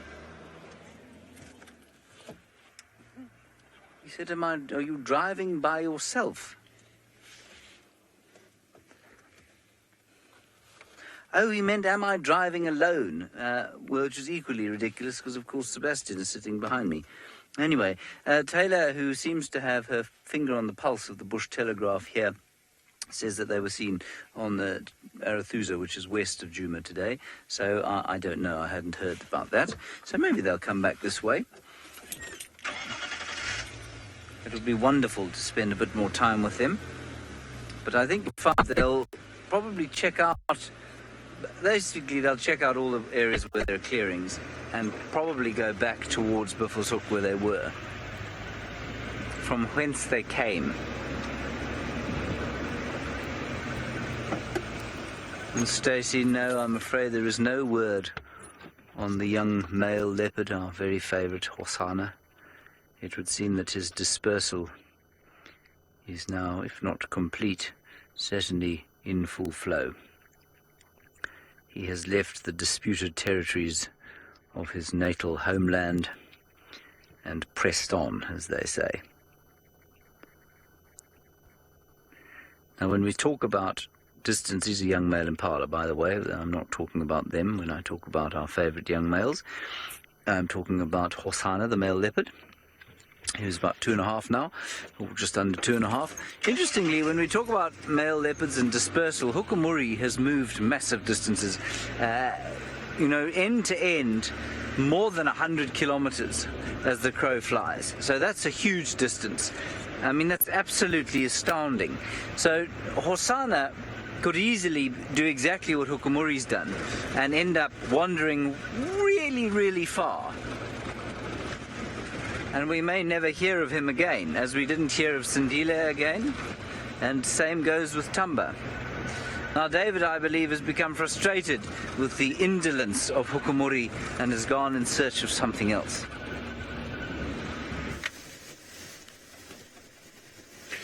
Yes, and what I've decided to do is to give Hukumuri a bit of a break for him to enjoy his meal quietly and then just look around what could be happening in the block.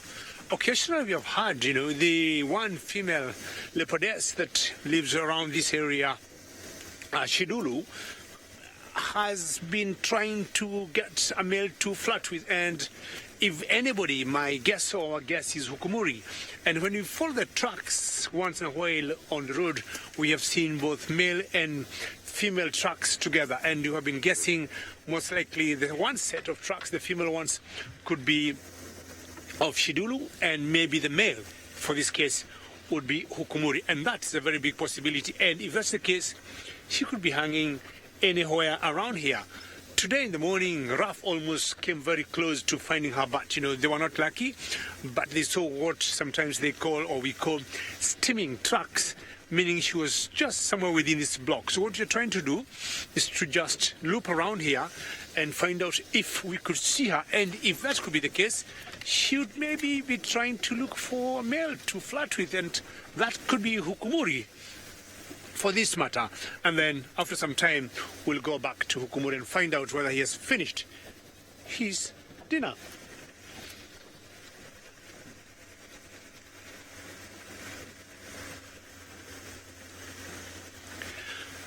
Well, certainly, that's a very good question for a 10-year-old. And what should happen is when it's very dry, animals are clever and they'll always get some places to drink water. When things are very bad and there's a huge drought, so we have seen elephants going to river bends and digging water. And when elephants will dig water, water will come up. And when water comes up, elephants will drink first, and then they'll give way for the other animals to drink until the rainfall comes or weather conditions improve, and then there'll be water all over. So when the rivers dry, streams dry, or the springs and all the wells, any water hole dries up, elephants have been known to go dig water on river bends for other animals. That's a very interesting question for a 10-year-old, eh? Well done. So remember, I will keep inviting your questions. I'm not sure I saw a little nice, beautiful barbet. Sorry, Craig, I love barbet. It's just in the bush behind us there. Can you see it, Craig? It's right there somewhere. Maybe let's try either to get some insect on that tree there. Well done. Remember, your questions are very important to us. Hashtag Safari Live as usual, or keep following us on the YouTube chat stream as we watch this beautiful crested barbet. And it just came to a great view for all of us. Look at her. And they'll get insects from the backs of the trees. Thank you very much, Cassis. It's beautiful. It's one of the most beautiful barbets, I would say, I've ever known in my life. All my years in the bush. And either it's going for some larvae or caterpillars from the back of the tree, some kind of moth. That's what it'll be feeding on. Very aggressive when it comes to feeding. Very accurate. You can see the beak, how it keeps poking on that tree bark. Must have missed that when it fell down, sorry. Very unusual to see these barbets in pairs. You always see them singly, unless during mating when you see a male and a female together. But more often than not, you will see them alone. And funny, they look small, but they have been known to go for mice. You imagine such a small bird also going for mice. If it doesn't get as much larvae as or caterpillars from that dead tree back there, they have been known to go for mice. And you imagine how big mice are. Very sharp like teeth they got on their beaks. And then he says, he has flown away, and thank you very much, Barbet. That was a very good sighting for a crested barbet. Right, we got some big animals in the water now with James. Yes, the same big animals we come and visit almost on a daily basis, which is a good thing. They are the hippopotamus. Look at the little thing there, just sharpening his teeth. Not sharpening them, but I suppose using that leadwood tree in the same way that a child would use a teething ring. They are very sweet, these little chaps. And so funny how they stayed so well away from the rest of the pod when they were born. Their mothers kept them isolated, and now they're in a little nursery. And they love to play around this tree, which is growing on an old island. And I don't know about you, but I think that tree is leaning further and further over, and eventually these hippo are going to push it over, and that's going to be the end of that game. There's a darter sitting up there, as he has been for the last few months, which is very exciting for us. I love watching those birds. See his webbed feet. See his feathers are wet already, so that if he dives down into the water, he will sink and be able to swim under the water. Moving his head around to see if he can't perhaps see some feech that he might like to eat. Some fresh tilapia. If you've never had fresh tilapia, everybody, you're missing out. Fresh tilapia are delicious to eat.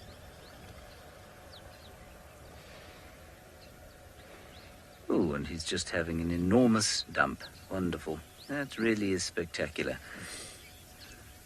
On to the hippopotamus.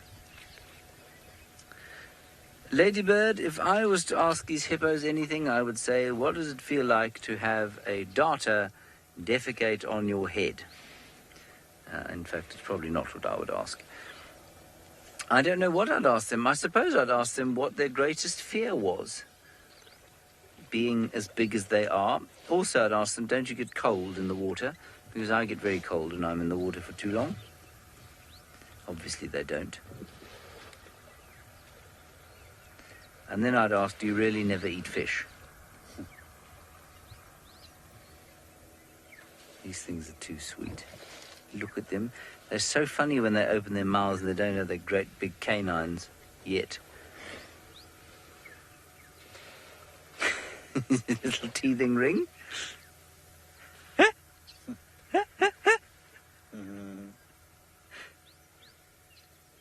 It's exactly like a teething ring. I'm sure those teeth are coming up. It must be sore. Yeah. An elephant screaming in the background. He's now thinking he might try and swallow the tree. He's a chubby little chops, isn't he?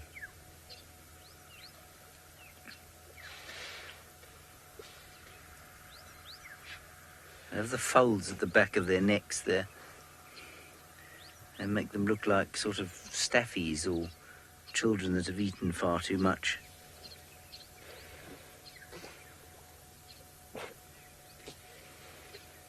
I think it's a bit big for you, chaps.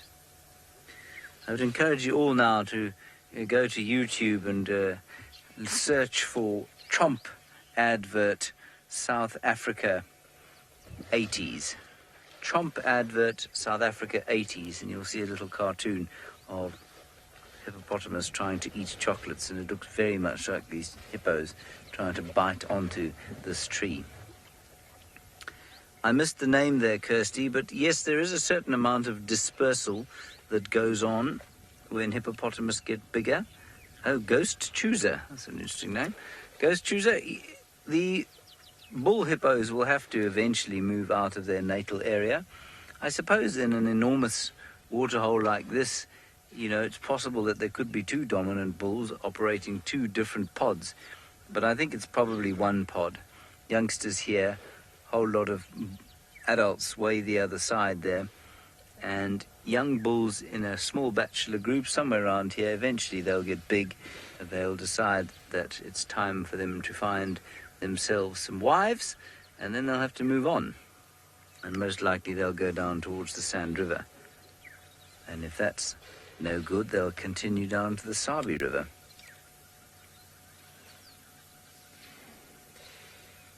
It's very sweet, isn't it? Would that the relations between them could remain as they are now forever. Because they'll eventually start boxing with each other.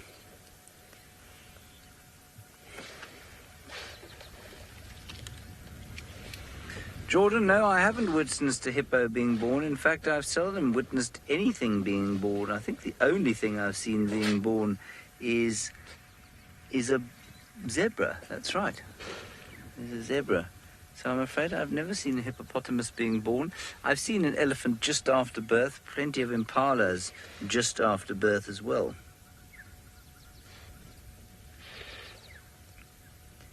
But I've never seen a hippopotamus being born. Alas and alack.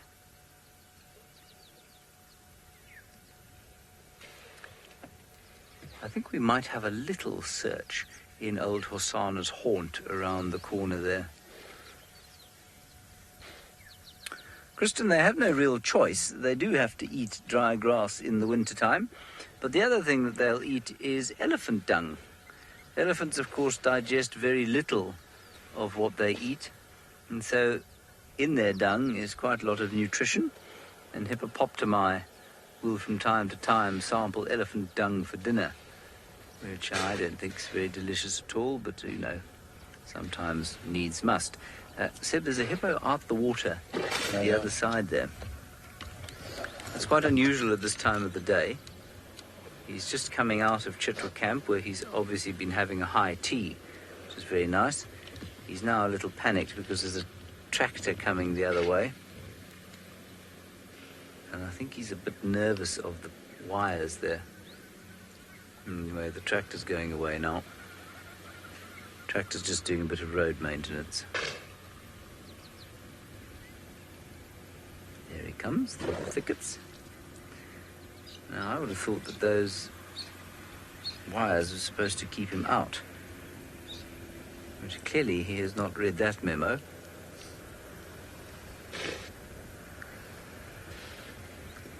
is not a small hippopotamus, and it is not a hippopotamus you'd want to meet as you were weeding the gardens there.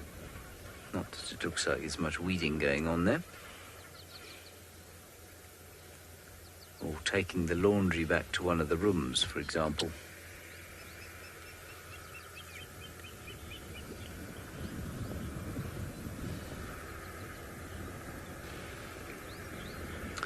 I don't really know, JK. I'm not sure.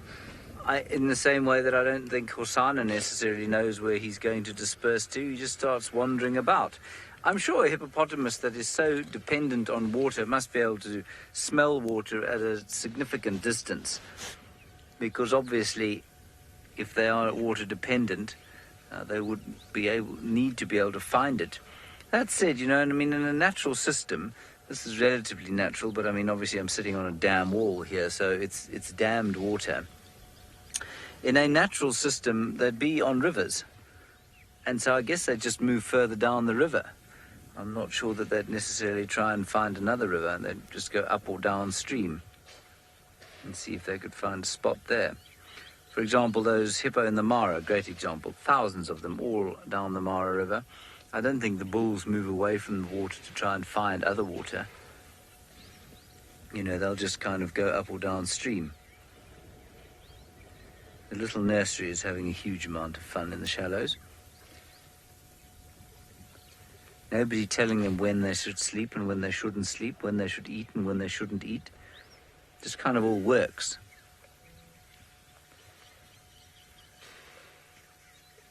It always amuses me. Of course, I say this as a non-parent.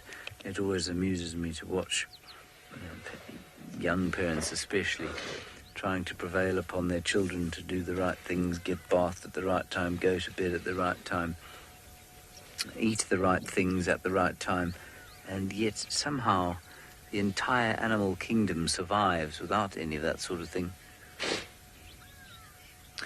Minamu, hippopotamus are not monogamous. They are polygamous. In other words, they like a bit of variety. The males have a harem situation where they'll have a lot of wives within their sort of territory, and he will monopolize any mating opportunities that occur there. So they're not monogamous, they're polygamous.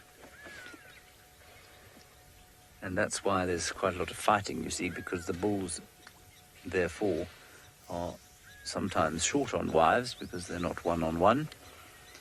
And so the biggest ones will monopolize. I'm fascinated by that question always, because it comes from I think it often comes from, certainly if I ask it of animals, comes from a deep-seated human kind of feeling of or interest in monogamy, because it is something that we are nominally supposed to be, but manifestly not in many respects. And so it's always interesting for us to compare ourselves with other mammals. I don't know of any. Well, I mean, certainly a number of ancient human societies used to live in exactly this manner, with the most dominant males being kings or, in some cases, priests, depending on which creed those people subscribe to, or emperors, etc., chiefs. They all had multiple wives, and then the poorer people ended up either without or in monogamous pairings. That no longer happens. Well, does a little bit, I suppose. But certainly less and less frequently. I get myself in big trouble going down that road. Perhaps we should move on, Sebastian. What do you think? Okay, we're going to have one little look down over the edge of the waterhole here, just for old time's sake, see if Hosanna is at Wattingan or in Hosanna's haunt, and then we'll see what else we can find. In the meantime, David, don't know where he is, don't know what he's doing, he'll tell you.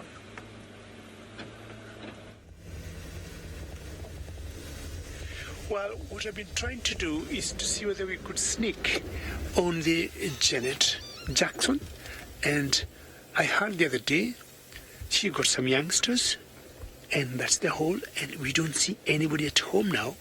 Maybe they could still have gone to the market. Nobody there, and I was just chancing if we would get one of the youngsters warming up herself out of the hole there, but nobody we can see at the moment. I would imagine they're holed down there, and maybe I've been told don't go anywhere, stay in until it cools off. We shall come out late at night looking for food. And that's what happens once in a while. They're not there at the moment. So we'll do another loop and slowly go heading back towards Hukumuri, and we'll find out what Hukumuri will be doing.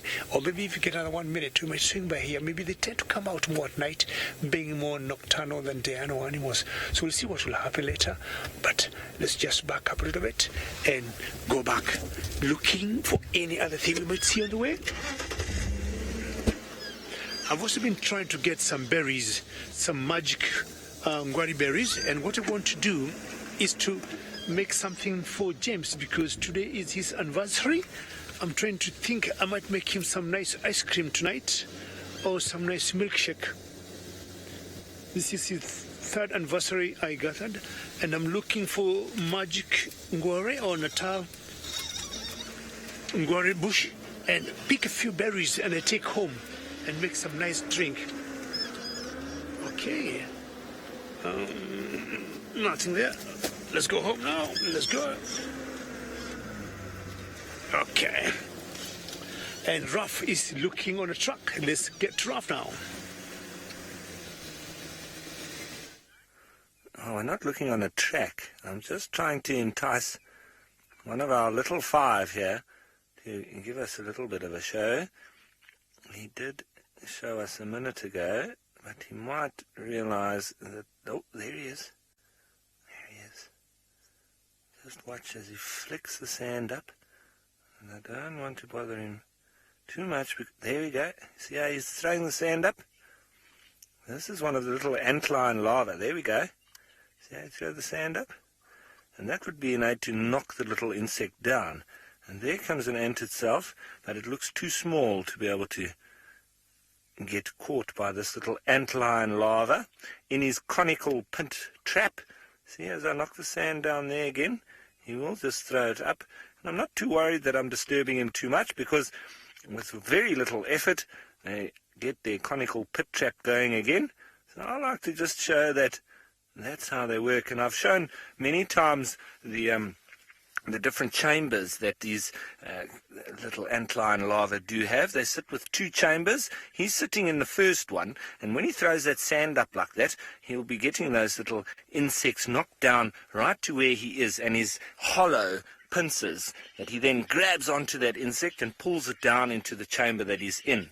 And then, opposed to what a spider would do, which is injecting it with venom and externally digesting it, what he does is he just pierces it and sucks it dry. Then, when he's finished drinking and feeding on it, so he's still got internal digestion, then he'll pull it down into the second chamber and drop the exoskeleton down there. Then he comes back up and he continues on his little search for insects and things that come near to his trap. And once there's too many of those carcasses down below, then he'll move along and find himself a new one. Now you can see here as we're walking along, there's lots of them. They're all over the place. And obviously that's the little larva that eventually lands up being one of the very pretty, it looks like a dragonfly, but they can stay in this stage for up to 10 years, which is absolutely incredible. And as the adult, they don't have any mouth parts. They defecate once, and they mate, they lay their eggs, and they die.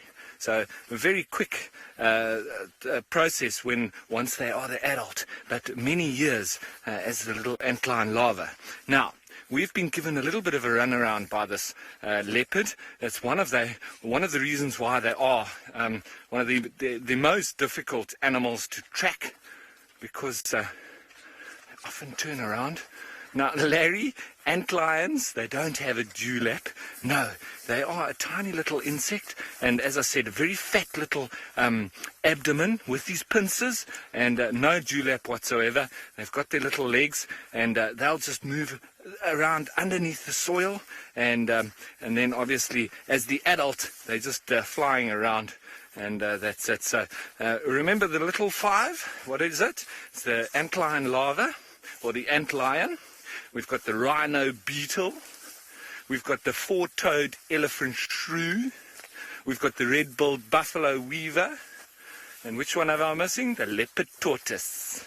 So the little five. That's very cool. And I know we also got onto the ugly five at some stage. We did say that warthog had to be up there. A marabou stork. I would say a leopard-faced vulture. And what else? A wildebeest. Surely a wildebeest's got to be one of those. And what else, Senzo? What's the last one? Oh, and hyena, although I'll dispute that. I think hyena are beautiful animals. But Kirsten in FC, she says hyena. We'll go with that. But don't insult hyenas. They're pretty animals. So, the search continues for, I believe, Shudulu. She's given us a little bit of a runaround, so we're just going to try one last angle and see if she's come down into the Milwaukee. But while we try and pick up some of her tracks, let's head you to Dave, who's on his way to Hukumuri.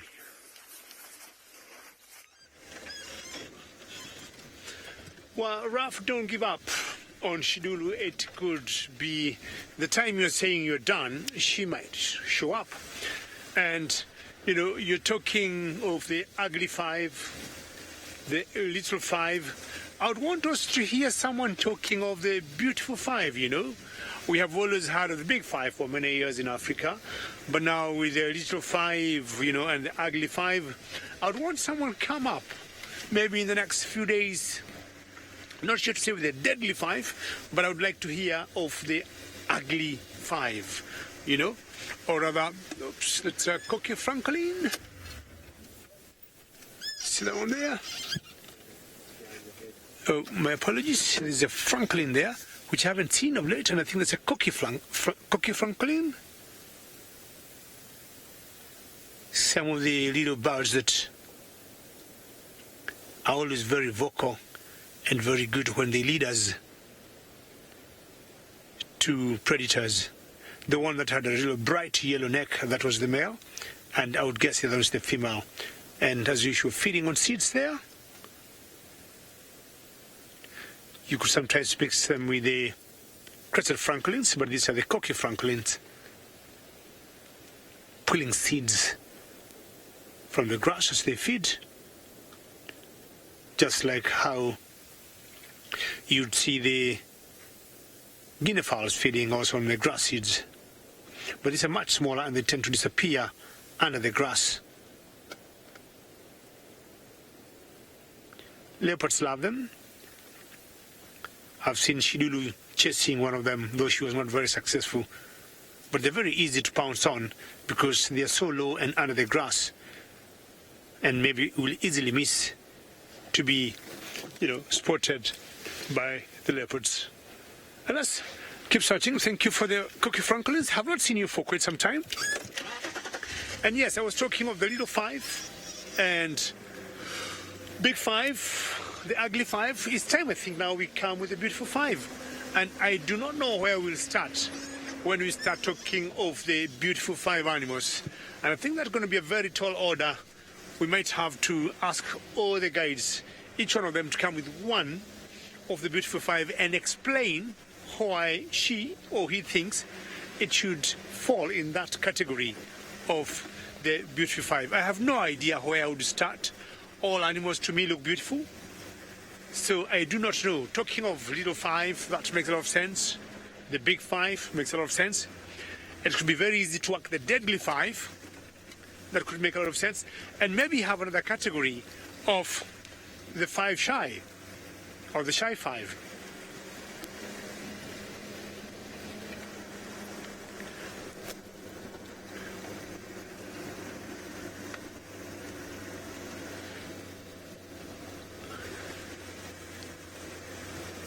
Child of the Universe, I would think I would want to agree with you. I think you've given us a very good challenge, and more so, I do not know the Child of the Universe. You know, lilac-breasted roller is my favorite bird, and is a national bird of some countries in Africa, Botswana, Kenya. Bee-eaters, fantastic. I mean, look at their bright colors, especially the European bee-eaters, or the little bee-eaters, the cinnamon-chested bee-eater. Leopards, why not? Cheetah, excellent. I'm sure you saw the cheetah we had yesterday with her two cubs and zebras. Anytime, you must have heard of me many times talking of black and white, white and black, and zebras because of that striking color of black and white. Child of the Universe, well done, and I think I'm with you. I'll be trying to challenge James and Ralph and Taylor, asking them whether they agree with me and you of the beautiful five. But I say top on my list there, lilac-breasted roller, number one, zebras. We'll hear what they'll say, but I think we have a plan, and they're not going to beat us. They'll have to agree with us. They have no choice, eh? Right. Looking for more trucks as we head back to Hukumuri. We'll swing by the Treehouse Waterhole, find out if there could be anything happening there. Temperatures have gone down massively now, and anybody who has been afraid of the heat, any cat should be able to be up and about. Could be the last few moments for any animal that would want to have a drink before it gets dark. And this is a good point, or a good hour, to have a quick drink and then maybe feed a few more ounces of grass or leaves before you call it a day. Let's find out whether James is trying to fly in the air at the moment. I am flying in a moment. I'm not sure if you're looking at me or at the picture from the eye in the sky. Are you looking at me? Or the picture, the eye in the sky? Oh, wonderful. Okay, there we are, some impalas, as you can see. They are going about their evening business, very relieved not to be being chased about by a male. Just talking amongst themselves about the idiocy of, masculinity in general. And most relieved to be having a gentle conversation. There we are. I'm now waving at you because I'm a friendly person, aren't I, Sebastian? Mm-hmm. And the sun, which is why we really put this thing in the air, is going to set now. And so we thought we'd show you that, which I think will be very pretty. You can see all the leaves on that marula tree are now gone.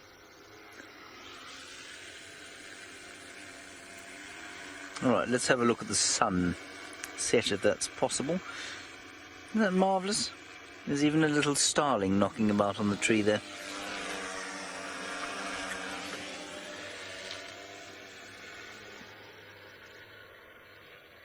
I'm actually astounded at how relaxed they are. I mean, they obviously can hear what's going on there. A little bit on edge. There we go. All right, let's move up and have a look at the sun. And we're going to keep going up the cut line here. That's the cut line, is a very straight road there. That's our eastern boundary. So it's Torchwood to our right-hand side. And Juma to the left.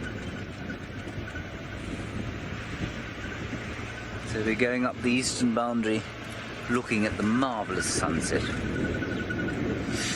Sheila, it does look different from the air, doesn't it? It's really quite amazing. I find two things about it. Even in summer, when we put the drone up, it, to me, looks a little bit less green than it does from the ground. And then also, when you put it up, it doesn't look anything like as thick as it does when you're driving down here. Now, you were with Hukumuri earlier in those thickets. Up above, those thickets don't look anything like as dense as they do when you're trying to navigate a vehicle through them or walk through them. And so it always looks a lot more open than it is in reality on the ground. Well, it's not in reality, but just from the perspective of the ground. And then as it gets a little bit drier, we go towards the dry season, then this thing really does come into its own, because it can see things through the trees which it cannot see at the moment. There's Sebastian breaking the airspeed record. It's a spectacular, what does it say, about 55 kilometers an hour? 55 kilometers an hour, which is about 35 miles an hour, plus minus. It's quite fast, really. We're not driving that fast, everyone. We're driving at gentle speed. A couple of starlings around. You'll see one take off the road. A lot of you exclaiming of the beauty that Sebastian is creating with this marvelous machine that we have. Well, Larry, yes it is. It's effective for looking for animals, especially in the dry season when all the leaves have fallen off the trees and the grass is a bit shorter, and then it is effective. But it has, I mean, its role is twofold. Its role is to, yes, absolutely help us look for animals, but it's also to give us a different perspective. I mean, that looking at the dynamics of that impala herd from above, fantastic. You could see how they clustered together when they felt a little bit threatened, how they didn't run away.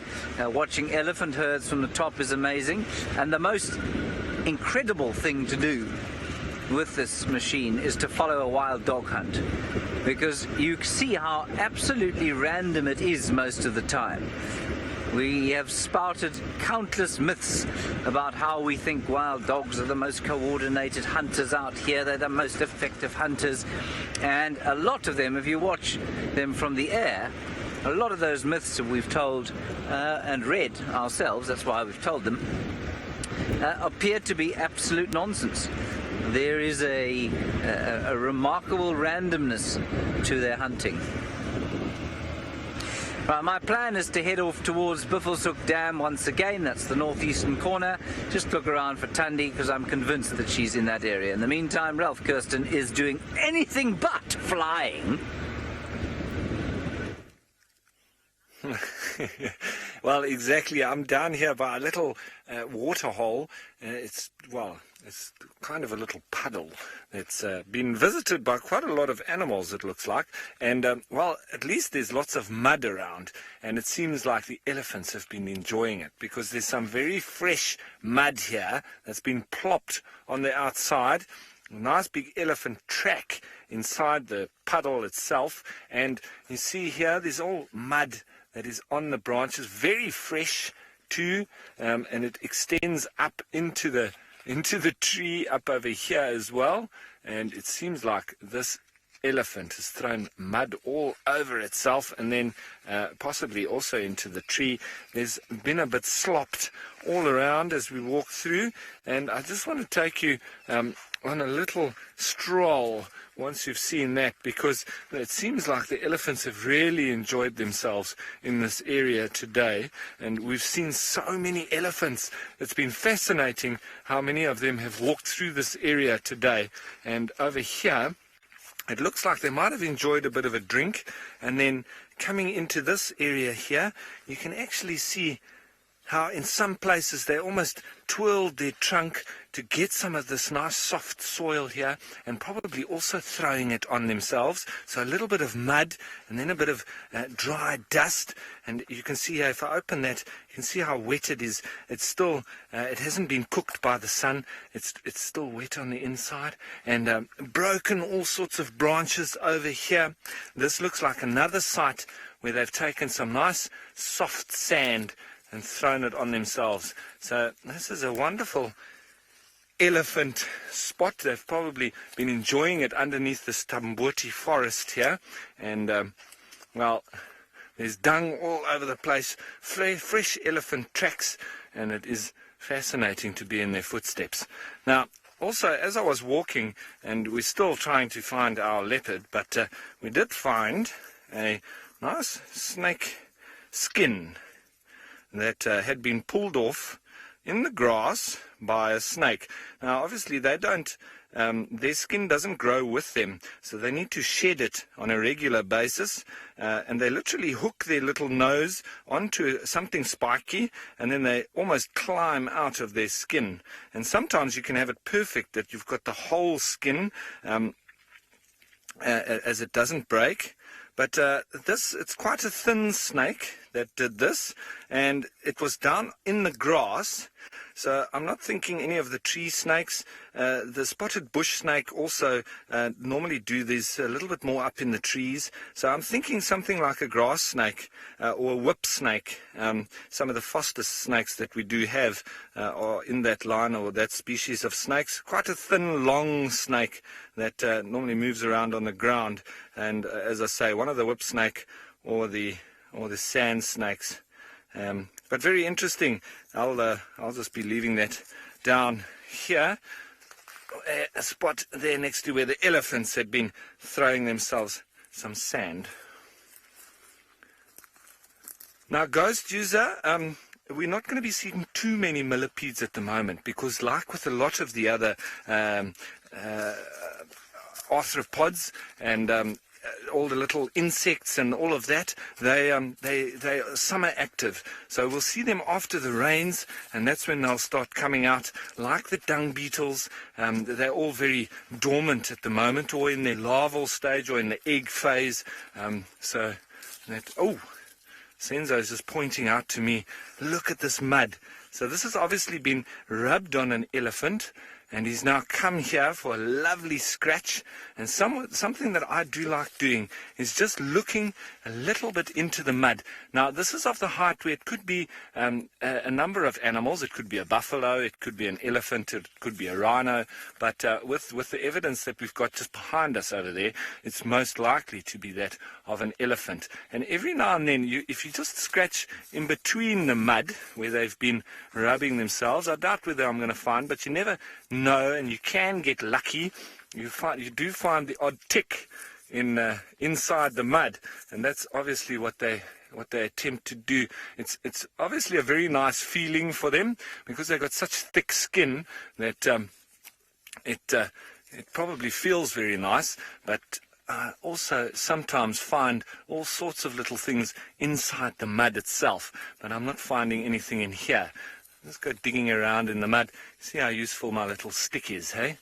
That's why I carry it around. But there's no mud in here at the moment. But you can just imagine how this elephant would have been having his lovely mud wallow, and then afterwards a lovely scratch on the tree. This is an elephant fun pole. So that's like the jungle gym or somewhere where they'd go for fun. But anyway, let's head you on over to David and see how much fun he's having.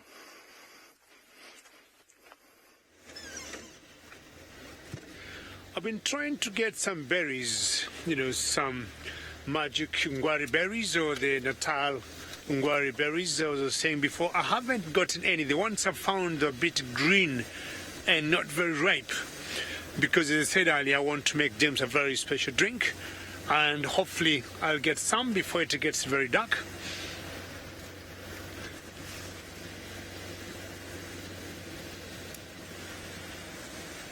Minamu, how are you today? Ice cream in Swahili. I'll tell you, I'll be very honest, because I do not know when they were making the Swahili dictionary. Ice cream, must have been there, and it's not very, very local here. I'll try and get a name for you for ice cream in Swahili, but I'll give you one simple one. I doubt it's the exact one, but you can say barafu. Barafu, that's a cold solid thing, and that is barafu. All right, Minamu? But I'll find out, because there's so many English words that have never existed for the locals. So in Swahili, so you not get them, or there are no words you use, and you'll get us using or mixing them, like Spanish English, having part of it in English and having part of it in a local language. See what elephants would do, and they'll just come, knock a brush or a tree like this, a silver cluster tree, and then maybe pick one or two branches, and then they leave. And luckily the main one there is still holding, and hopefully it's going to make it. And by so doing, sometimes they disperse the seeds, and they don't do as much damage as some people will want elephants to look like. They still help keep the vegetation going. So my plan now is to go back to Hukumuri and find out how far he has gone with his dinner. We haven't seen any sign of Shidulu, so we don't think she could be anywhere around here.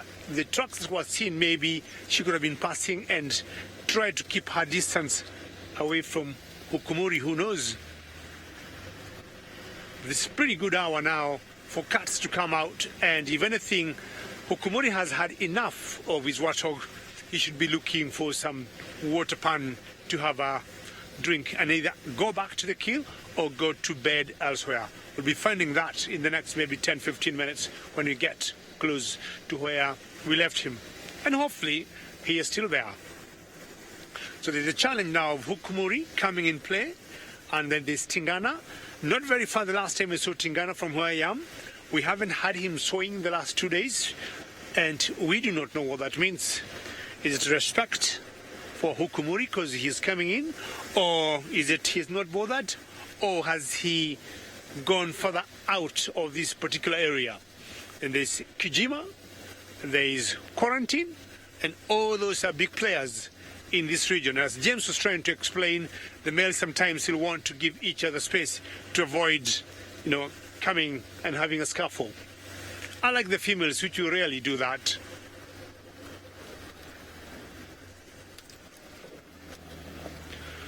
All right, Hukumuri, hopefully you're still where we left you, and we'll be happy to see you finishing up your kill and see how the pork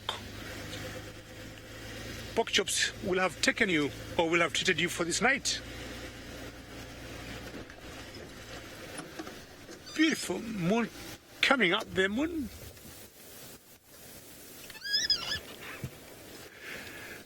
Minamu, as I show you that great view of the moon there, do leopards' canine become blunt as they grow old or as they eat?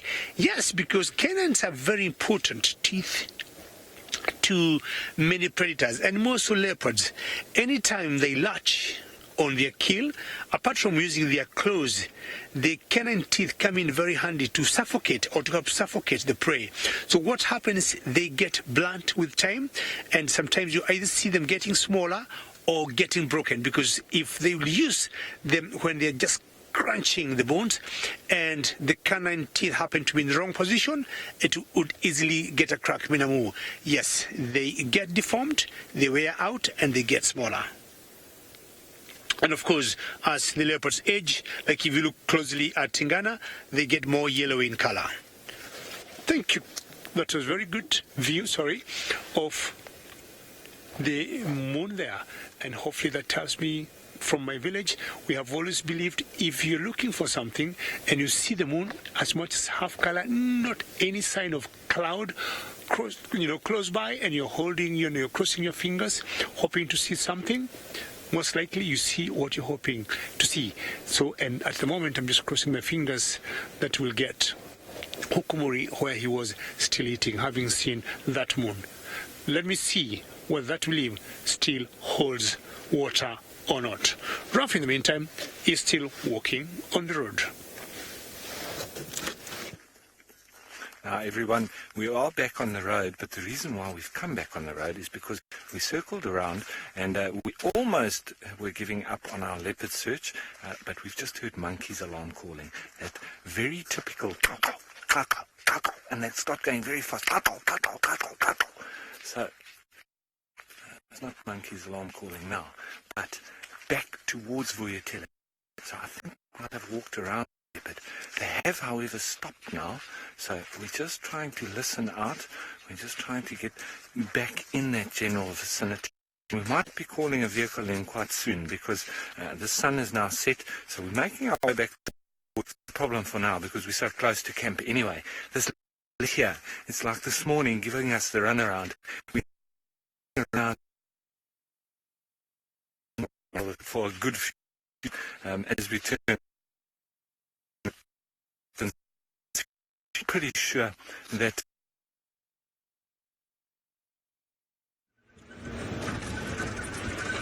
sorry about that, rather sudden, abrupt coming to us. They've lost signal wherever they are. I don't know who they were, in fact. We've got the eye in the sky back up. The sun's just set and we're about to approach Beefle's Hook waterhole.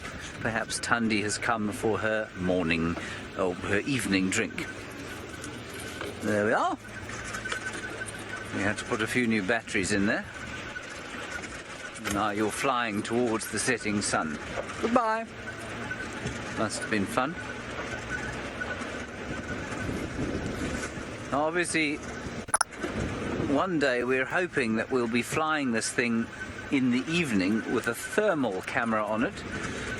And Sebastian has just expressed a great deal of fear at the thought of doing that, because of course then he will not be able to see where he's flying, and he'll have to do it entirely by instruments, which will not be an easy thing to do, especially in amongst the trees. Not so, Sebastian. Yes, terrifying. We are going back now onto Djuma. We're on the northern boundary there. Are you at the dam already? Let's see if there isn't one sort of late night visitor or late evening visitor. Oh, Ladybird, you say, since it's my anniversary, thank you for remembering Ladybird. I did remind everybody many times this morning. But you want to know what I'd like to see in the next 3 years? Well, at Djuma, I'm not really sure. I feel like I've seen most of what Djuma has to offer, but that's not to say that I won't be astounded again and again. You know, I would love to see Tlalamba raised to adulthood and take her rightful place in the royal lineage. I would love to see Tingana live out his days peacefully, although that's just not really how it goes with the leopards. But on a wider wildlife front, it would be very special to be able to broadcast from other great wildlife destinations in the world. India with the tigers, South America with the jaguar, perhaps even a polar region. Can you imagine polar bear live or polar live? That would be fantastic. Maybe even deep sea live as opposed to dive live. I mean, looking at whales and that sort of thing. Perhaps wolves in Yellowstone. Bears eating salmon in Alaska. That sort of thing would be just fantastic. So I hope that we will be able to do this kind of live interactive wildlife broadcast from various parts of the world, not only from the magnificence of Africa. And we will never forget that this is where it all began here at Djuma, and it's remained something of a fascination to me that when we got the Mara, which of course is a vast, massive, iconic expanse of African wilderness, complete with the migration season, any number of lions and cheetahs and hyenas and the odd leopard, and yet as soon as we started there was a great fear that we were going to leave Djuma and our beloved characters, and it became very clear to all of us how very special not just this land is, I've got a picture, not just this landscape is, but how very special the characters have become to all of you. And certainly it opened my eyes to how appreciative many people are of the different individuals and how they've really come to enjoy the personal experience that they've had, which is almost a uniquely Sabi Sands experience, because you can get so close and because the animals are so well known here. Right, well, this place is about as active as it was the last time we were here, Sebastian. If we thought the scuba family was shy before, when they see the greatest Gabonese French Air Force pilot in the world flying over the place now, they're never going to come up for air. Anyway, that was a lovely little trip to the waterhole. I don't see any leopards. I don't see any elephants. But I'll tell you what I can smell, and it's not particularly delicious. It smells like algae that is giving off chemicals. I mean, I don't know if that's unhealthy or not for the animals that might come down and drink here, but it really is, it's very strong. Not a particularly pleasant evening smell. Apparently a few of you concerned I'm leaving. No, I'm not leaving. I'm utterly unemployable. I'd be mad to go anywhere from here. I'm a completely unemployable human being. So I even if I wanted to, I couldn't. And I don't want to, so I won't. All righty. Shall we press on from here, Seb? Shall we keep going?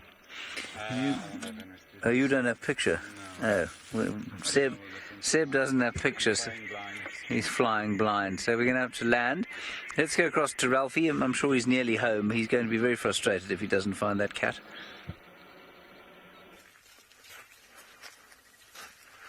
Well, we're still trying, and as I said a little bit earlier, we got attacked by the gremlins there, but we're just approaching back towards Vuyatela Dam because we had monkeys alarm calling just off of us, and now we are getting really frustrated because we're walking around this cat again.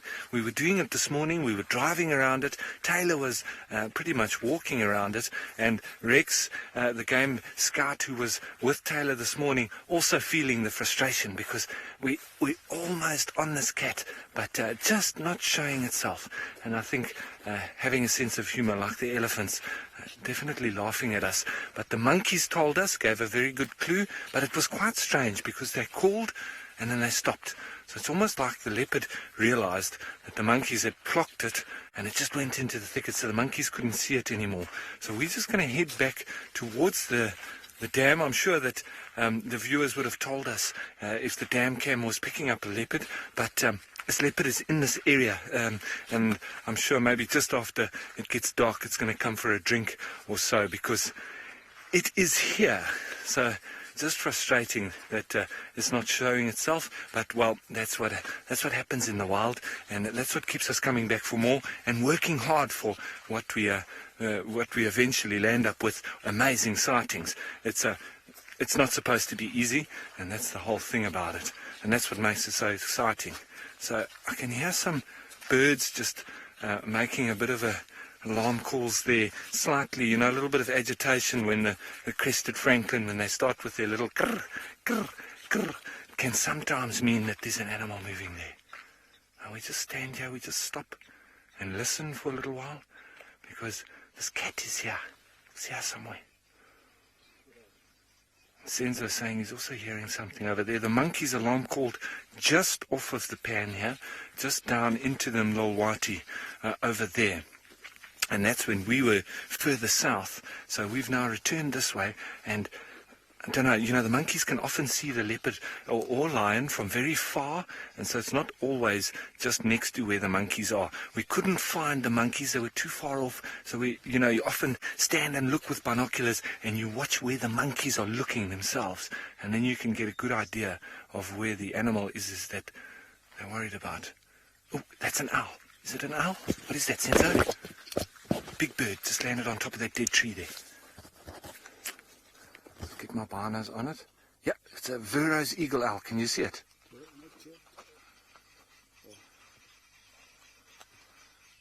Okay, there he's just pulled in. He's just landed. He might be going for a drink. And you see him. Verreaux's eagle owl, the largest of all the owls. He's just pulled in. Maybe he's going to be going for a drink. Kirsten says it has been seen on the dam cam. It's probably the same one that I also spotted further down the Mlolwati. It was sleeping in one of those leadwoods the one morning. But now he's obviously started his activity. I can also hear some pearl-spotted owls calling. So it's now the nighttime birds are starting to become active. And we've got a whole bunch of arrow-marked babblers making a big racket, doing their normal babbler thing, as well as the crested barbet calling. The birds are obviously getting agitated with this Verreaux's eagle owl in the area.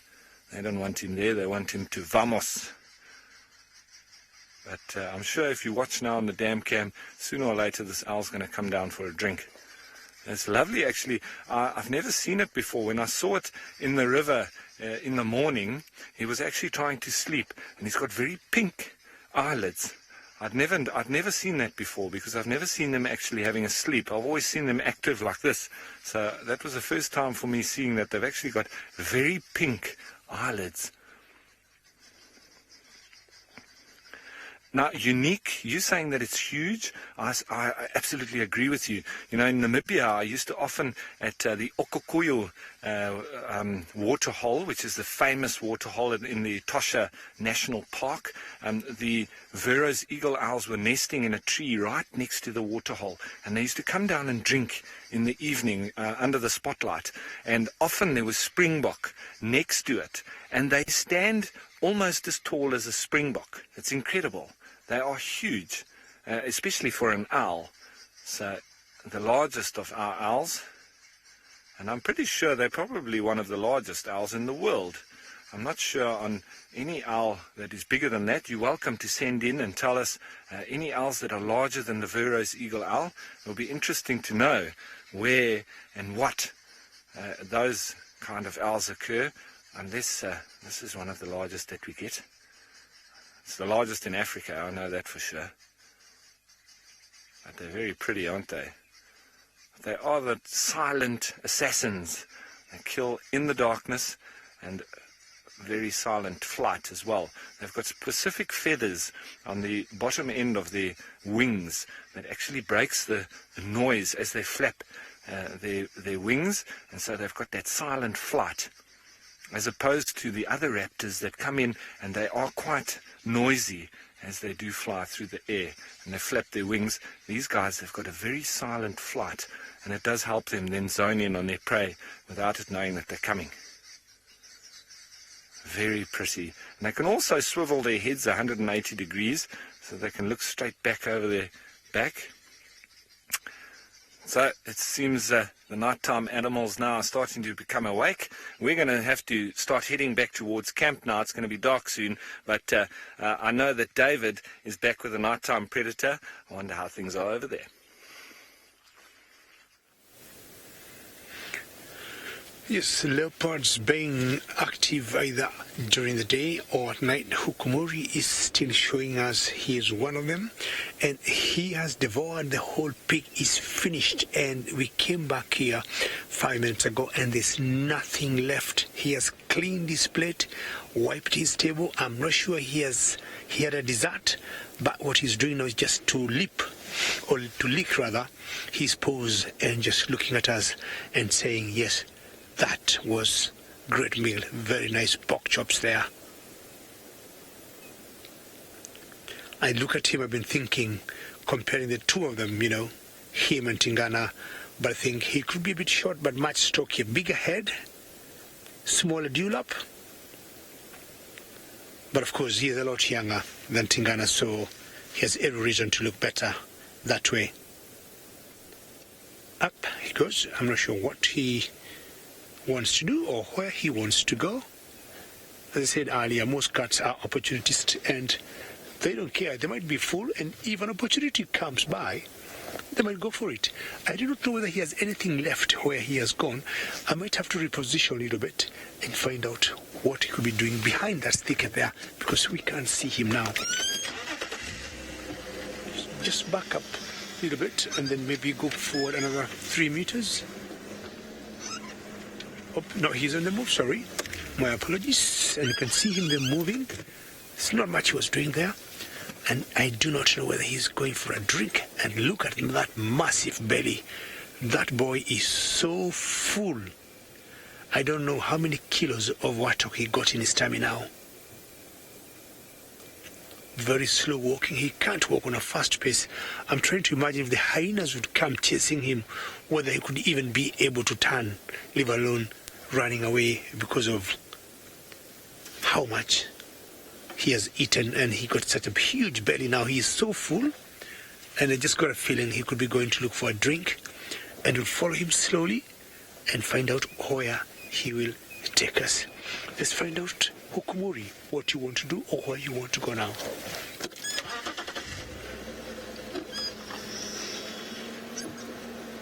Slowly moving.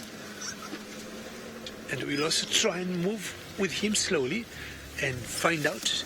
I would be more than impressed if I were to hear him swing like Tingana the other day, eh?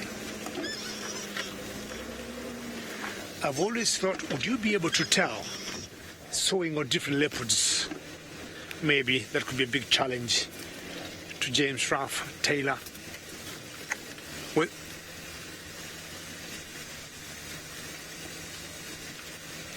Ed, that's an interesting question. Which is my favorite leopard that I've seen now? All these leopards have been confusing me, but somehow I still got a very soft spot for the Duke of this area, Tingana. They are all wonderful, beautiful looking Shidulu. You know, Tandy the other day. Is it yesterday, by the way? Let's see whether he's gonna cross the road. Uttalalamba, the daughter, fantastic. Shidulu, the female leopardess, fantastic. And Hosanna, I saw him some 3 weeks ago, fantastic. Now just looking at Hukumuri walking there, great.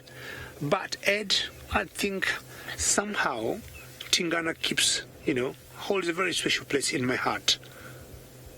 I have so many reasons for that I'm going to hold for now, but I think Tingana is rather special. But either way, look at that majestic boy having eaten and now walking. I got a feeling he might go in for a drink. Maybe towards the Galago drinking hall.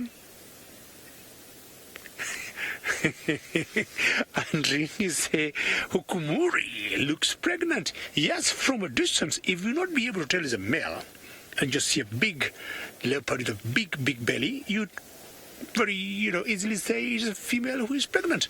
But apparently we know, until we know it's a male, it's Hukumuri, and he's just pregnant of a pig inside his tummy. I'm going to follow him and find out whether he'll be taking us for a drink. I'm just going to use my game drive radio for a few seconds to let my friends know where he is leading to. Just hold on right there. Don't go away. Don't go anywhere. Okay. Our station Hukumuri is mobile now. Hukumuri is mobile now, heading towards our camp. Sorry for that, but it's always good to let our friends know what the animal is doing. So if they come and join us, they'll also enjoy this magical movement of such a beautiful cat. Slowly heading to the water. That's my good guess. Not sure, but I think he might be going for a drink. He has had so much protein. And just like us, when you eat so much meat, chances are you'll want to have some sort of drink, be it water, some juice. But just look at him, and Ed, as you said earlier, he looks very pregnant. But at least we know it's a male, and he's just full of wat pig in his tummy. Lots of pork chop, kilos or pounds in his belly. I'm sure anywhere he'll walk close to Franklin's, you'll hear them going crazy. Impalas, if they smell him, I can tell you for a fact, as much as rutting season, they'll start rolling and making alarm calls. Most of the tree squirrels, I'm sure now they have gone to their holes to spend the night. So slowly, let's follow our friend. And hopefully he doesn't take the place of Tingana.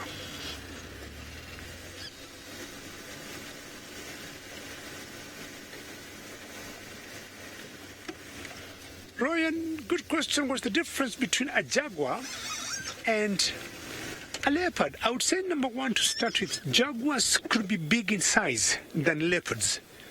That could be one. Two, jaguars, I also guess, they got shorter tails than leopards. Right? Two. And three, if you look on the rosettes, because jaguars could also have the rosettes in jaguars have like little dots in them, and the rosettes on the leopard do not have any dots. So it's like a big rosette for the leopards, and for the jaguars could be a rosette like that, Ed, and they have dots inside them. I think those are the three main differences between the two: size, the length of the tail, and the pattern of the spot, with the jaguars having little dots like for cheetahs inside their rosettes. And you'll notice that leopards do not have those spots on their rosettes. And of course, jaguars are more in Asia, and we don't have any jaguars also in Africa. Not that I know of, unless they've been introduced, but I don't think we have the right habitat for jaguars in Africa. Right, let's get to James and see what he's trying to find as the darkness is slowly coming in. Well, the darkness is pretty much in. We've driven Hyena Road. My gut instinct that Tundi was there proved to be about as good as my normal gut instincts. Absolutely nothing. So let's go off to where Shidulu, we think Shidulu, has been frustrating Ralph. We'll do our best to find her. Just listening to David's Kenyan accent on the radio must be absolutely befuddling half the people else on the radio. He's doing very, very well.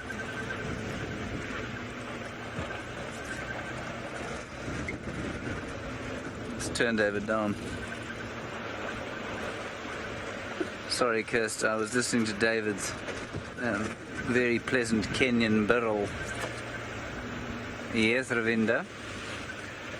Oh, the most cunning animal here, Ravinda, is probably Geraldine the Cheesecake Kent. I would say she's the most cunning, followed closely by Taylor McCurdy. And then once we get out into the field, I suppose the most cunning animal must be considered the black-backed jackal. They are renowned in legend for being cunning, not necessarily in a nice way, but I think that they are fantastic creatures. They do seem to be the ones who make the most of a plan. Louise says, what about hyenas? Louise, I don't think hyenas are particularly cunning because I think that they are bully boys. You know, they are big and strong and they don't have to use much guile. As far as cunning goes, you know, you've got to use quite a lot of guile to get what you want. And a jackal will manage to steal from things much bigger than it. It is not to cast aspersions on a hyena's obviously exceptional social intelligence, but I just don't think they have to be particularly cunning about finding meals. Now, I believe a whole lot of you saw this leopard, not cheetah, on the dam cam half an hour before the drive. There were monkeys shouting around the place earlier, and apparently she was heading somewhere towards Mvubu Road. Is that correct?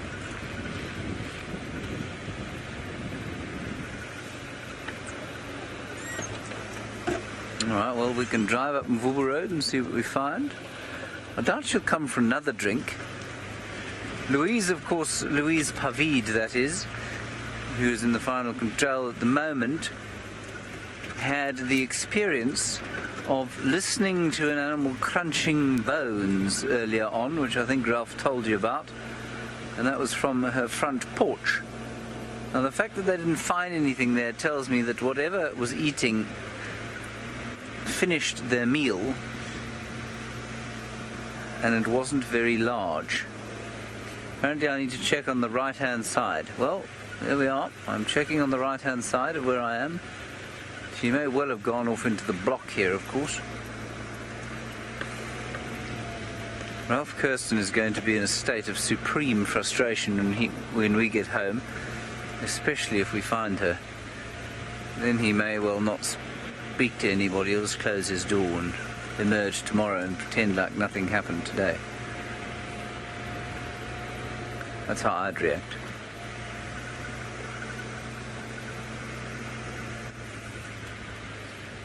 No, I don't see any leopards just yet. Sebastian? No? No, not yet. Paula, of course I will look for a chameleon as well. I'll do my level best to find anything with a spotlight. Spotlight, oh, there's a small scrub hare. Child scrub hare. I'm told reliably that Shidulu, the female leopard, is around here somewhere.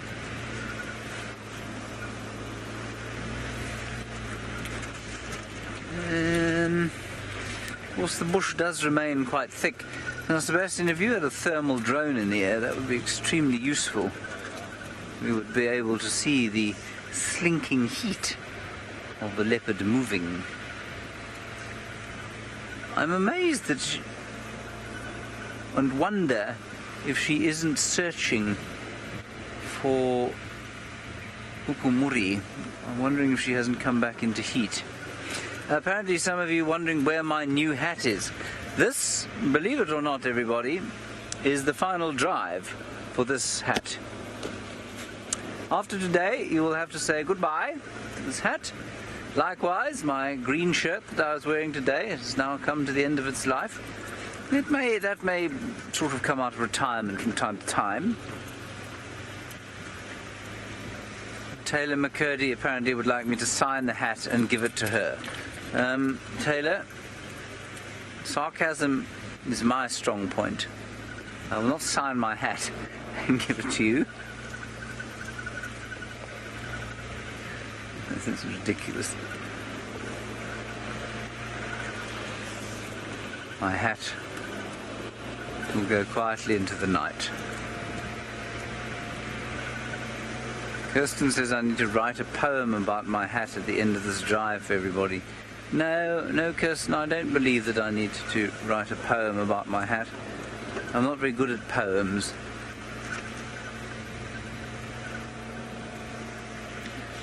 Kirsten says it should go like this. James had a hat. He could not find any cat. So into the final control. Not even one bat. And I'm not going to say that. And how do you like that? I don't like it very much, Kirsten. I think it's very clever, but I don't really like it. I don't think it's particularly good. She says, "Oh, drat."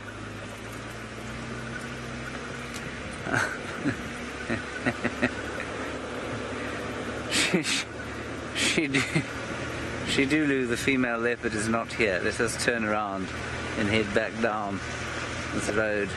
Well, we'll go to the end of it. We'll go to the end of Mvubu Road. Where are the monkeys' alarm calling, Kirsten? Instead of making up ridiculous sounds. By Mvubu Road. How very helpful. Mvubu Road is only 3 kilometers long. Thank you very much. While I try and consider the idiocy of what I've just been told, let's go across to David, who has a hat and a cat.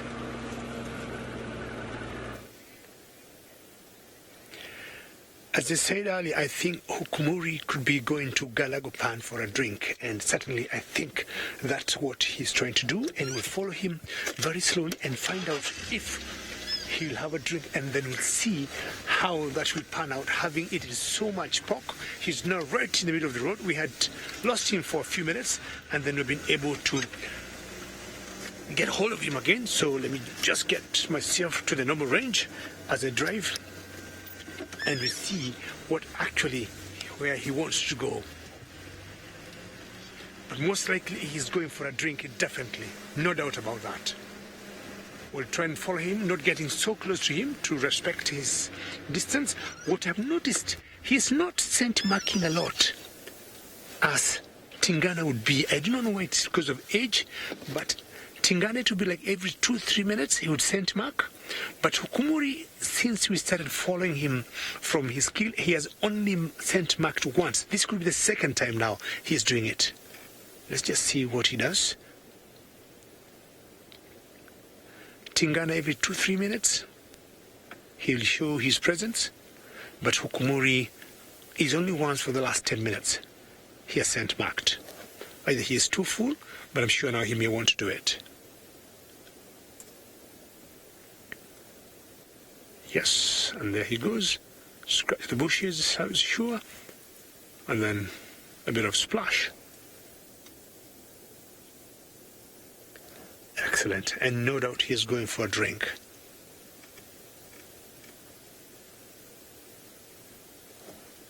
Quite majestic. And we want you, Hukumuri, to walk on the road. Don't walk in the bush, please. See what to talk about.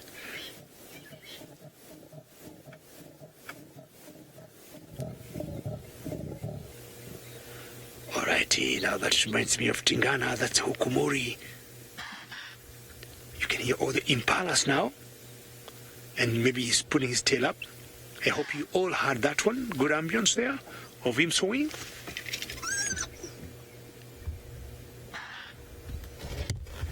can hear all the impalas now getting not really worried, but they can tell something could be wrong here. Okay. Let's follow him slowly and see whether he'll lead us to a watering hole, which I guess that's what will happen. All the impalas, the francolins can see him, can smell him, and they're like, whew.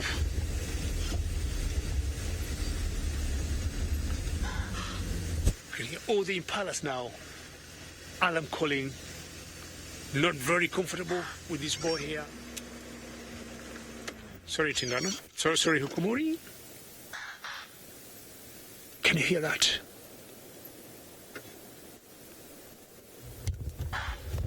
And that's a huge difference of an alarm call from a ratting call. Very good. That's excellent. Those impalas definitely not very happy, not very comfortable, and they know the danger here. And there he is, crossing. Hopefully he doesn't take a shortcut through thick bushes like Tandy yesterday morning. Just listen to the impalas.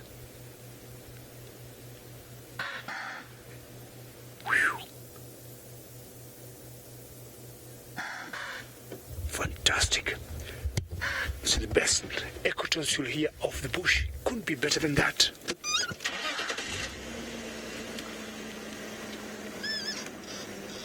He's still walking, and let's find out if James is lucky with Shidulu as we slowly follow Hukumori.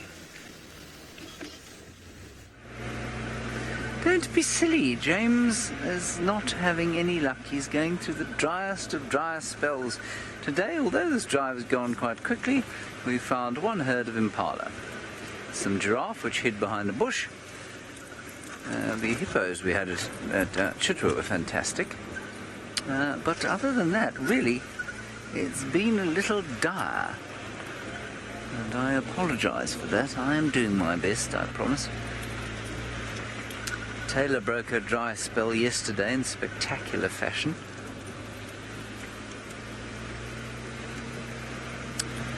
I don't see a leopard here. Do you see a leopard? We've come to Gallagher Waterhole. We'll see if she had popped down this way. She has not.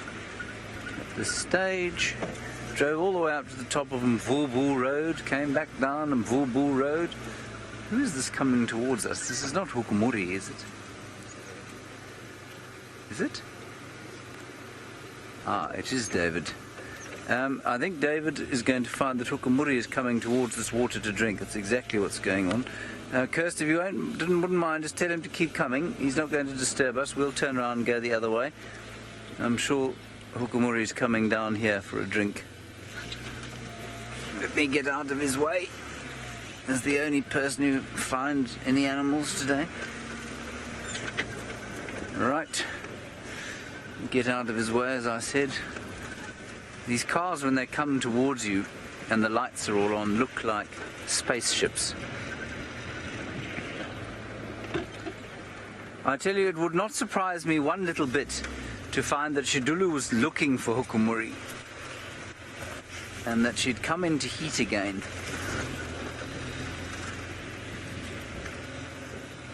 Although it does seem they may have met yesterday. But male leopards are notoriously useless when it comes to any form of wooing. They don't like to woo much. They just wait around until a female finds them, and then she sort of has to flirt in a fairly outrageous manner before he will perform the act.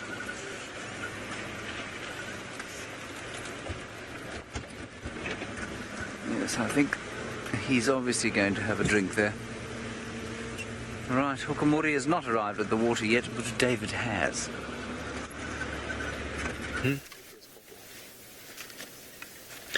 Well, we just got to a pan where I guessed and sensed he might be there, and we are trying to see if he'll come. He hasn't arrived yet. At that pace he was walking, and on the weight that he has, he's so full. So I think we're a lot faster than him, but I think this is where we expect him to end up any minute now. We just got to a pan here called the Galago pan. He hasn't arrived. But we think this must be his destination. From the amount of protein he has put in his belly, he'll definitely need some drink to help in digestion. Or what you can hear, thickness, or what you hear, pee, pee. And definitely he has to come, no doubt about it. He'll have to come. We shall just be patient here and see what happens. But I got a feeling this is the place he is heading to. This will be his final destination anytime now. I'm just shining my spotlight, moving from left to right. And all what you hear now are thickness. Not sure if they can see him, and we can't see him. Oh, Kumuri, this should be his final destination. He must come for a drink. I do not know where he might have been stuck. And allow me just to use my game drive radio for 1 second.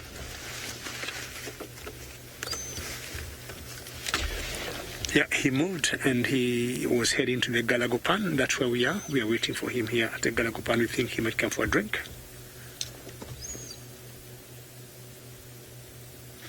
Hopefully he'll show up. Not as yet. The impalas kept quiet when he just passed them, and he didn't look very bothered. He had so much that he had eaten, he didn't care about them. The francolins also kept quiet, indicating that they were comfortable with him as he just passed along without bothering with them. Hukumuri, we're here waiting for you.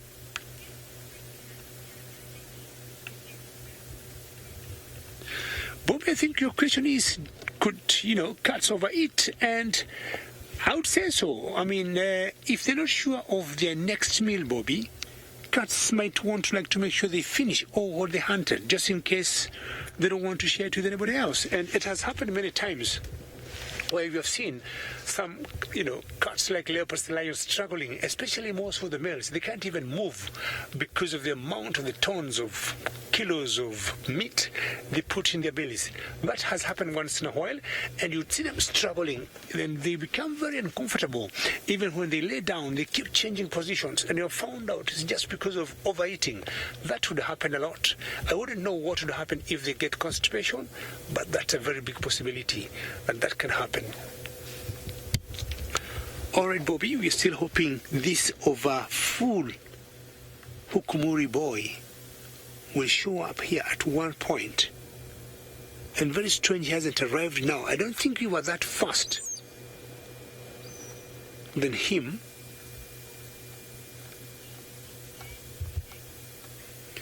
And let's find out what James is doing as we slowly and surely wait for him to see they're going to show up. Right, here we are, still wafting the spotlight around the place. I don't know where the leopard is. There's no alarm calling. I've seen no tracks. So we'll drive up onto the wall here and then have a listen to the crickets.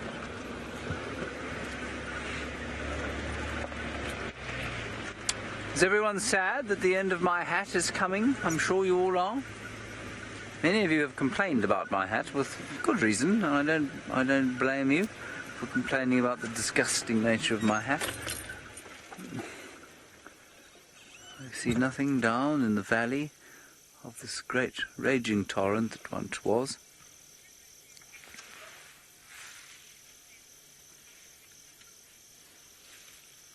Trevor, I think that's an excellent idea. You say you think I need Scarlett Johansson to visit and spice things up a bit. Well, I mean,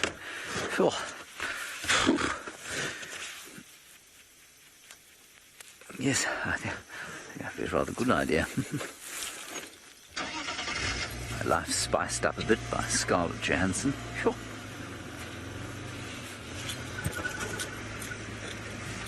One day she is, of course, going to reply. Rai Tokumuri is now at the pub.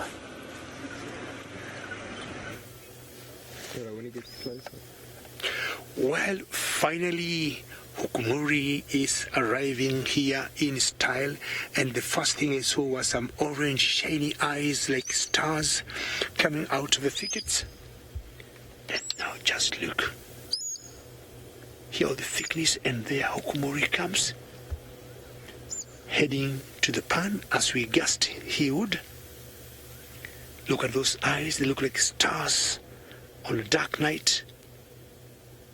He'll pause, he will look, just to make sure all is good and it's 100%. Majestically heading to the pan, and he definitely will have a drink, having eaten so much protein between yesterday and today. The birds are also not very happy with him arriving there, but finally there Hukumori comes. Keep coming, Hukumori, it's fine, it's fine. You deserve a drink. Oops, spoke by a moth or a flying insect there. And there he goes. Look at that. Very good job, Craig. Well done.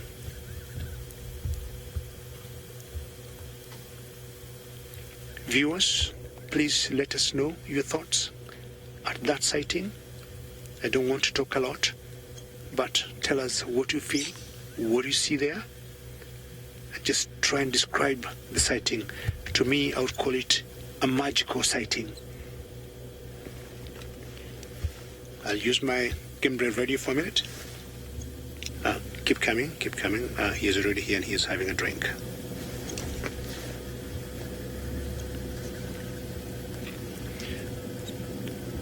So Hukumori enjoying a drink after a heavy meal. Very typical for cats in general. After eating so much meat, they'll always want to drink some water, helping digestion. Of course, they get thirsty. See how like they scoops water with the tongue and throwing it all to the mouth. Joyce, you say iconic. I agree with you. This is very iconic of leopards. I agree with you, Joy.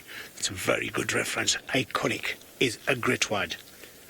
Please throw me a few more words, all of you nice viewers. I'm not sure what he saw.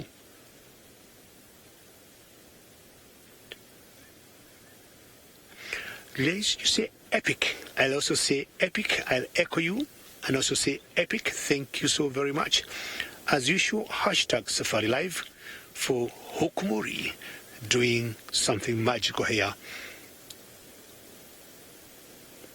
I mean, to me, I would say seeing a leopard, but seeing one having a drink this hour, it is not an ordinary sighting. It's pretty special.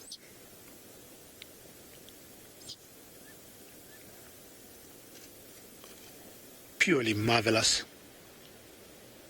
And it shows you how thirsty he was. As you can hear him with the tongue throwing or getting the water into his mouth.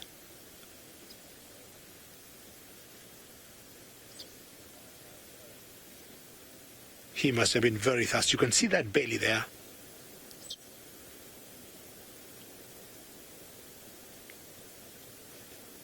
This is pure magical.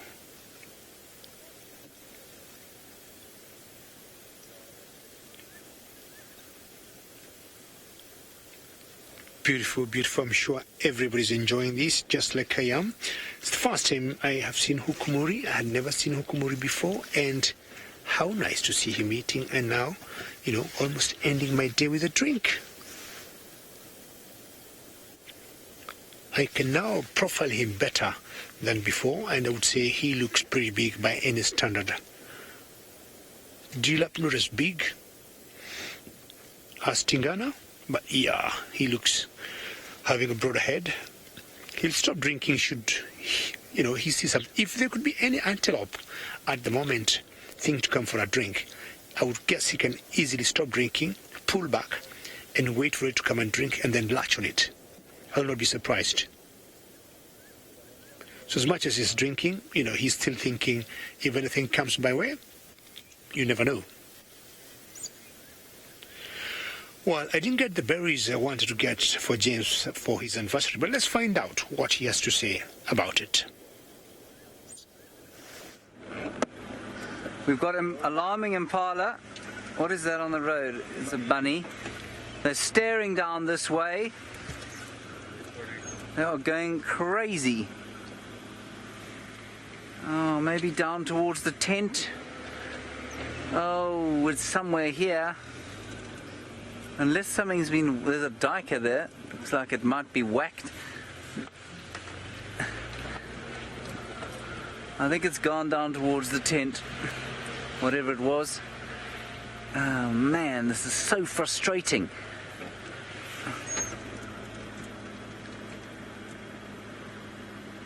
It seems to be just... They're looking behind us. I'm going to turn around. The damn thing's probably walked onto the road behind us, out of the grass. You know what? Let's just drive straight into the camp.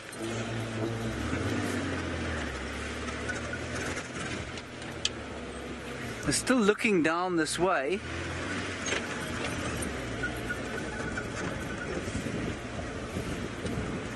Probably going straight to the waterhole where Hukumuri is. And we're in the camp. Parlour going crazy. We just got there slightly too late.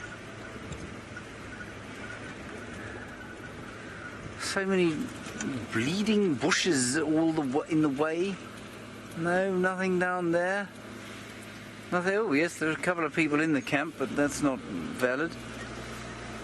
Maybe we should ask Geraldine to find it, says Kirsten. Yes, she did find it this morning over here. This is where she found it earlier.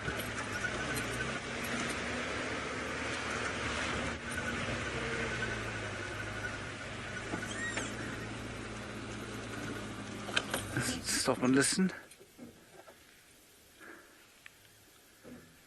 How deeply frustrating. So we're now at the back of our camp, everyone. And there doesn't seem to be any real sign at all. This is a great pity. I suppose we can drive back out and see.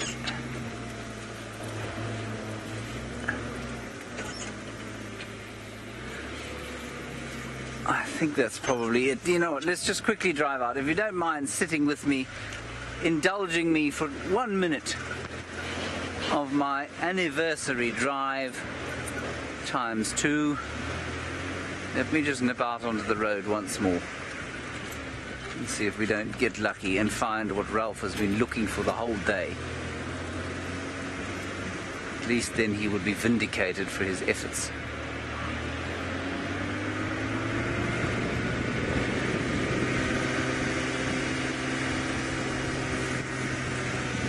I mean, the only other thing it could have done is whack something here.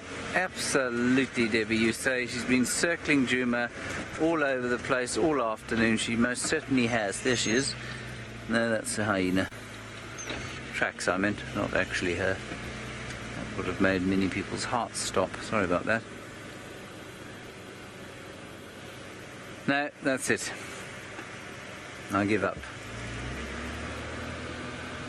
Roll credits.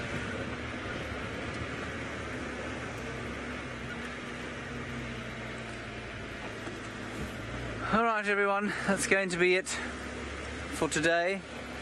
Thank you very much for joining us on our marvellous afternoon safari. We will, of course, see you tomorrow.